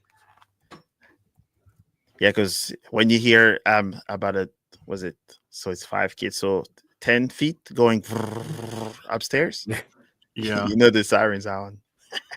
Yeah, I mean, we are, so be safe out there again. I mean, I'm looking at radar right now, just seeing where stuff is going, and we've got some nasty storms definitely rolling through the area right now. So So be hopefully safe any out of you there. listening are not outside. Yeah, don't. I mean, that's a typical Midwest thing, right? Go outside and watch the storms. The porch. Right. Yeah. Don't do that. But let's see. But yeah. And Ryan, I mean, thanks for switching to your last phone. thing I will say, Jeremy, last thing I will say. Yeah. So if this was happening um in any South American team, you would have had already a protest show on their practice. Yeah. and literally on the field of their practice, talking to them and voicing our discomfort, our discontent, but obviously here you can't do that. Because even when the time we went to cheer him up a little bit, they didn't let us in to the facility. They kept us outside the gate. Yeah. So Yeah, I saw that. You guys it's parked on very the different. street. It's obviously cultural. It's very different, but you just Yeah, so I would say I think it's the cultural thing. Maybe it's still learning lessons when we're still on year 3, but I think it's getting more to that point. I think if they keep losing more and more, I think that's where St. Louis fans will start showing some real statements. And sometime if it's not supporter group, it will be ticket sales because people will start going to other places. Um, Maybe us diehard soccer fans will be there no matter what, because first it's just because it's soccer to begin with, but then it's because there's the team there. Uh, but at this point, it's just those points where now they have to show that either they're professional that hate to lose, Mm-hmm.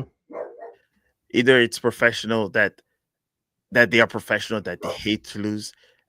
They may have not made it to that level as much as hard as they have, but 10 games without winning, I probably will not be sleeping much. yeah. And I'm talking academy, high school, college. It one game or two losing streak, I would not sleep and I was not in the best mood ever. So 10 Mm-hmm. games and you're professional, I I don't know. And there's players, right? Professional players. After they lose one Yeah. game, they go home. No one can talk to them. They disconnect completely. Wife, kids, friends, mom, dad, Mm-hmm. they go completely silent until something happened. I'm waiting Well, to see that hit. so they keep saying the locker room is together. I did think there was one thing that was interesting that Durkin said today. I think he mentioned that like more players are starting to talk up in the locker room, like after the last game, and I find that to be interesting because it almost, I don't know if worrying is the right word. It's good that they're all talking, but does that mean there's fractures? It starts to make me wonder if there's cracks, or do you think it's good that it's constructive, that it's good that they feel they can talk? No, I think that's part of those times where when things are not going well, that you don't want to just sit there and listen to someone, right? Yeah. You watch some of those World Cup, when they show in the locker room, right? When they show, that's when players start stepping up. Yes, Yeah. we all know that you will have your leaders that will, that will talk, but usually it's that one or two players that usually does not say a word that will Mhm. get up and say, "Hey guys, we're effing up. Hey guys, this is embarrassing. This is this and that." Usually, it's that one person that will trigger a sequence, Yep. right? We all know Josh is one of the leaders. We know Berkey's one of the leaders. You know, you need somebody to look at you like, dude, I was waiting for that pass. You did not pass it to me. Next time, you better do it, Yep. right? This is what you want to see. And hopefully those are the type of discussions where now we will have 13, 14 leaders talking to each other versus one or two talking. Berkey is doing his talking. And I saw what you guys were talking because we're on the 141 section. So as you know, when I think there was that one deflect where Seru did not come back in defense versus KC, right?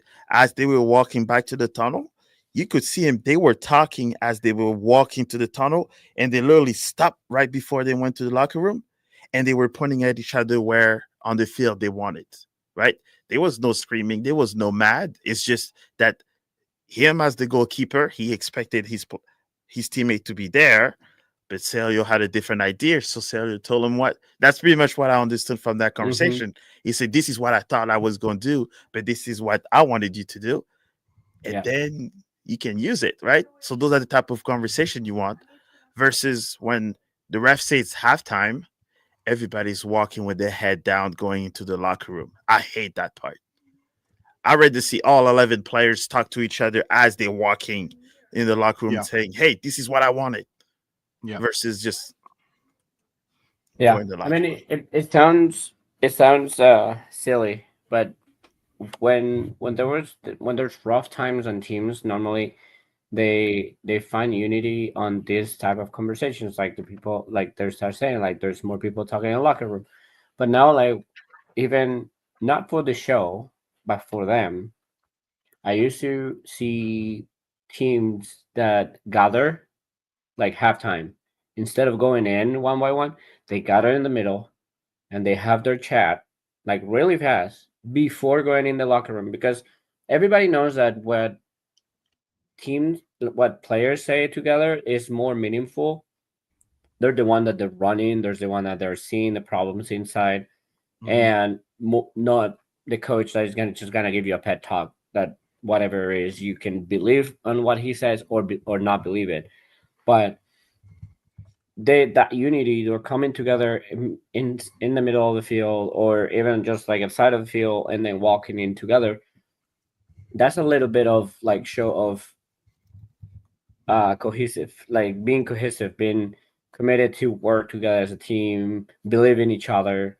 And I think I would love to see City doing that, because I think that's something that is missing, that they go together and say, hey, we are here battling together as friends, as a family, as a team. Like, let's fix this. And then go in the locker room and hear or not hear whatever coach wants to say, and they come back out and give everything for each other. Yep. But none of them are doing any of that. So Yeah, Christopher's trying to cause trouble, but well, we'll keep away from that. We're staying away from ambush for now. Yeah, he's trying to get us in trouble on that part. But hey, before we move on, and yes. I mean, obviously the next thing will come. Reminder, everybody that is in the chat, we will be doing a watch along transmission for Wednesday, the Open Cup. So if you guys want to hear us rant and yell to the TV, just come and join us. And yeah, like, comment if you want to show your face and be on the cast. Also, more than welcome. Let us know. We'll send you the link and we can have you in. More the merrier, and it's just gonna be a fun time with us, with friends, and hopefully we can. Yep. Also, tomorrow, my goal is to get Daniel. My goal is to get Daniel on the stream. I'm going to keep doing it until he shows up. We'll get Daniel. Maybe we'll pull Aaron on too. No, I was also going to just real quick plug tomorrow. So tomorrow, Charlie, as long as he's got power, Charlie and I are going to sit down with Chris Gebhardt, STL Soccer News, and just do a real quick talk about the Open Cup. The Open Cup game, again, that's the competition we're in on Wednesday against Minnesota, 110th running of the tournament. We are in the round of 16 and thought it would be nice to get Chris on. He's got a lot of passion for the tournament. So we'll talk all things Open Cup. I don't know how much into the matchup we'll get, but I thought it would be a nice addition to the channel. So Charlie and I are going to talk with Chris tomorrow. And then, as Oscar said, come back on Wednesday. More Top Corner madness as we're doing a watch along for the Open Cup game itself. So we are here. It's busy, but we're having a blast doing it, aren't we, guys? Just like City, we're playing back to back to back to back to back.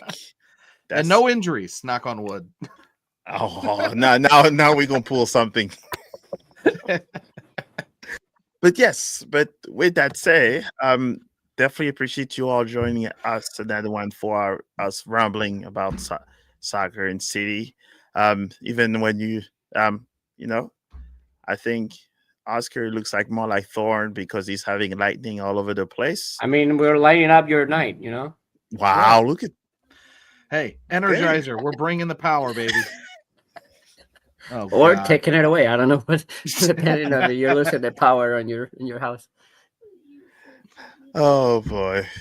But yes, but with that say, like, subscribes, And I think Aaron was the last subscriber. So thanks for subscribing, Aaron. And so hopefully you get your voice back. Hopefully the team will not force you to boo them, because I know you're probably getting ready for that one as well. But other than that, make sure you show up tomorrow for the preview of the US Open Cup and also the live stream on Wednesday. So there's a lot more coming up, and hopefully Charlie's okay. But with that said, Oscar, Jeremy, anything? Well, real quick, I do want to just show one thing if this will actually let me do it. Hold on. Let's try this. We'll hit done. We keep trying new that is. things. Yeah, well, I had a quote that I wanted to share with you all. Let me see if it will actually let me do it. Window. So should we probably show like after dark, because we're always to like almost 11:30. So it's being complicated. So what I will try to do real quick on the other side is, bear with me for a moment, Mo. I will send this to you and let you share it if it'll let you. We're gonna in call 2 it Top seconds. Corner Talk After Dark. So no, it's just this is a quote from Lutz Van den Steel, our sporting director. And I don't even have to get you the graphic. I thought it would be nice to have the graphic. But basically, he was on KMOX. And I just am curious to pick your brains on this real quick. So he said on Sunday, quote, "We need to stop thinking about the playoffs right now. It's the wrong approach. We need to be game to game, get solid, get confidence. Once you have the process, you can start dreaming about the playoffs. Right now, we're not good enough to be in the playoffs." Any thoughts about what you're hearing from Lutz Van den Steel? This was the morning after the loss to Minnesota. Oscar.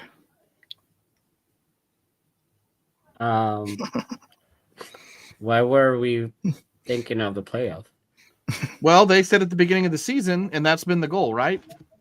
I mean, that's your goal. That was goal year one too. Like I believe that's what they had on their locker room. And it's like when everybody said like you're gonna be dead last, and they said like no, we're gonna make it to the playoffs. So yes, you can set up goals that they're in long range goals, right? But you as a team, and I never heard any other coach saying, "Oh, we're just thinking on playoff." If you remember, what was the most repeated sentence that Bradley Cornell said in his time here? It was next game first. Game first. Next game first. I'm only thinking about the next game. I'm only working on what comes in front of me.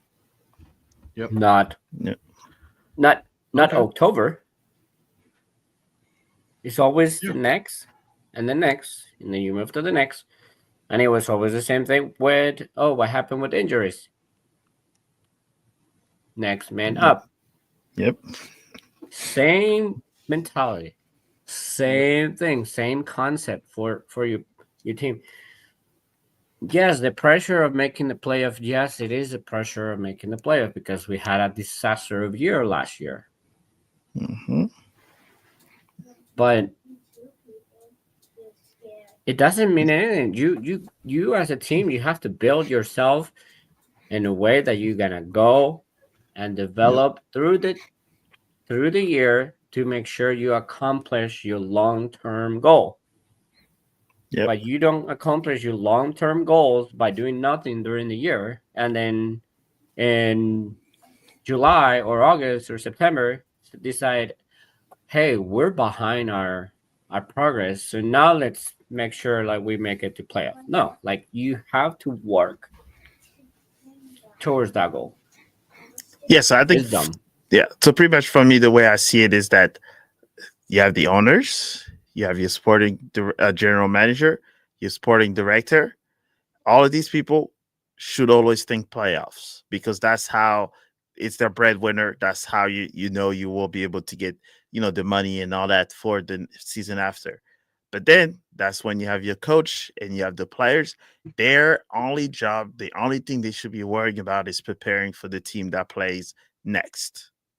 For the fans, it should also be making the playoffs, because that's how teams here shows a successful season versus a non-successful season.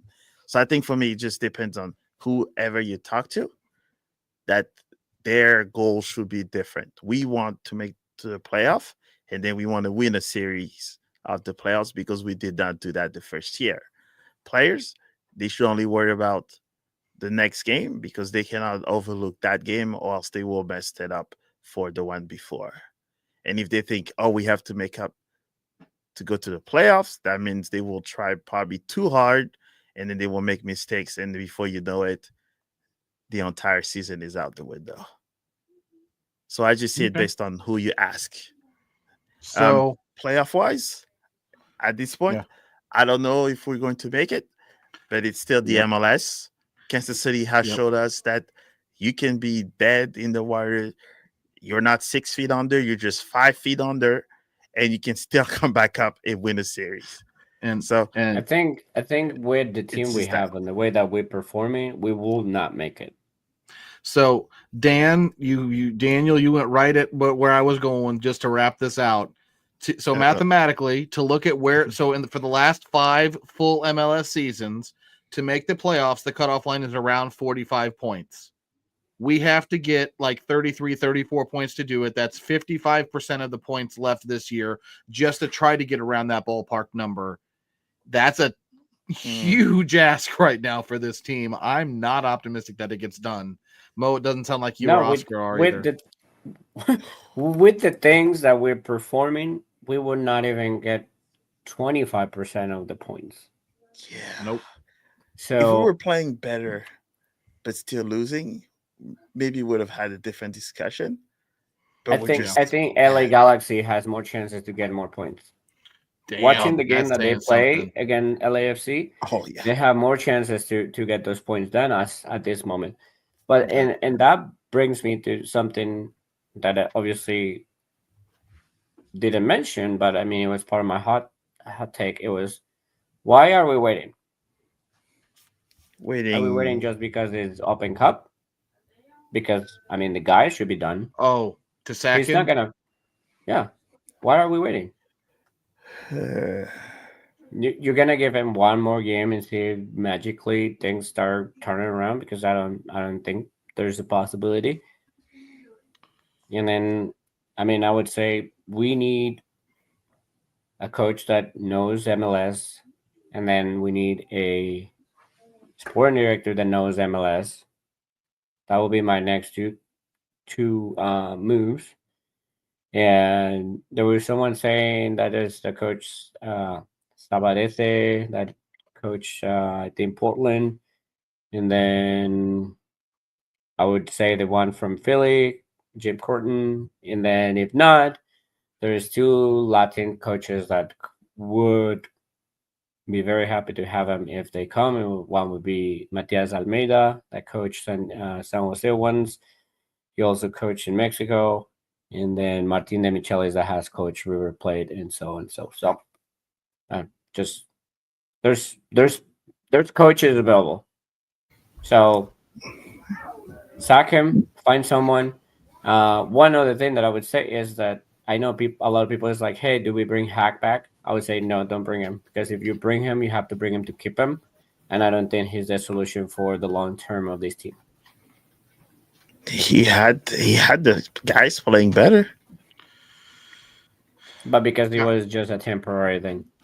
I think it depends on what the long-term plan is and how you want them to play, and that's where the difference is if you're going to play different and you're not going to do the gegenpress all out stuff, then Hack doesn't make sense.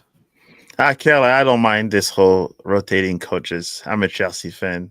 I'm used to rotating coaches. Yeah, I mean, it's part of the job. Coaches, yes, sometimes you have to give them enough time, but that enough time, you have to have something clear. It's something that you see that there's a clear path that your team is developing. This team doesn't have that. This team started here, let's say not high, but it started here, and I went here. That's not developing. Yeah. Wow, All right. No more, we were guys. going to close out the thing, but then we added another 10 Sorry. minutes. So But yes. no, my fault. Oh, wow, there's a Crystal City. Yes, so congratulations, Crystal Hey. Palace. You guys made it Hey. happen. Up the I Eagles. cheer for them because there's 2 Colombians in there. Up the Eagles. Hey, well, you know what? At least Jeremy is happy because they beat the other Manchester, so he doesn't have to see it. That's why he's right. happy. No trophies for Pep. Yes, but He's I got guess enough. I guess with that said, since Jeremy is happy, hopefully St. Louis will do the same thing for him on Wednesday. For those of you, thank you for joining us again for a Top Corner Talk After Dark / session therapy or therapy session. Because therapy session. Stay safe, and hopefully we'll see you all at City Park. I think on the 31st or something like that. Yep. Otherwise, good See night. you tomorrow. See you Wednesday. Yes, indeed. All right. Take care, everyone.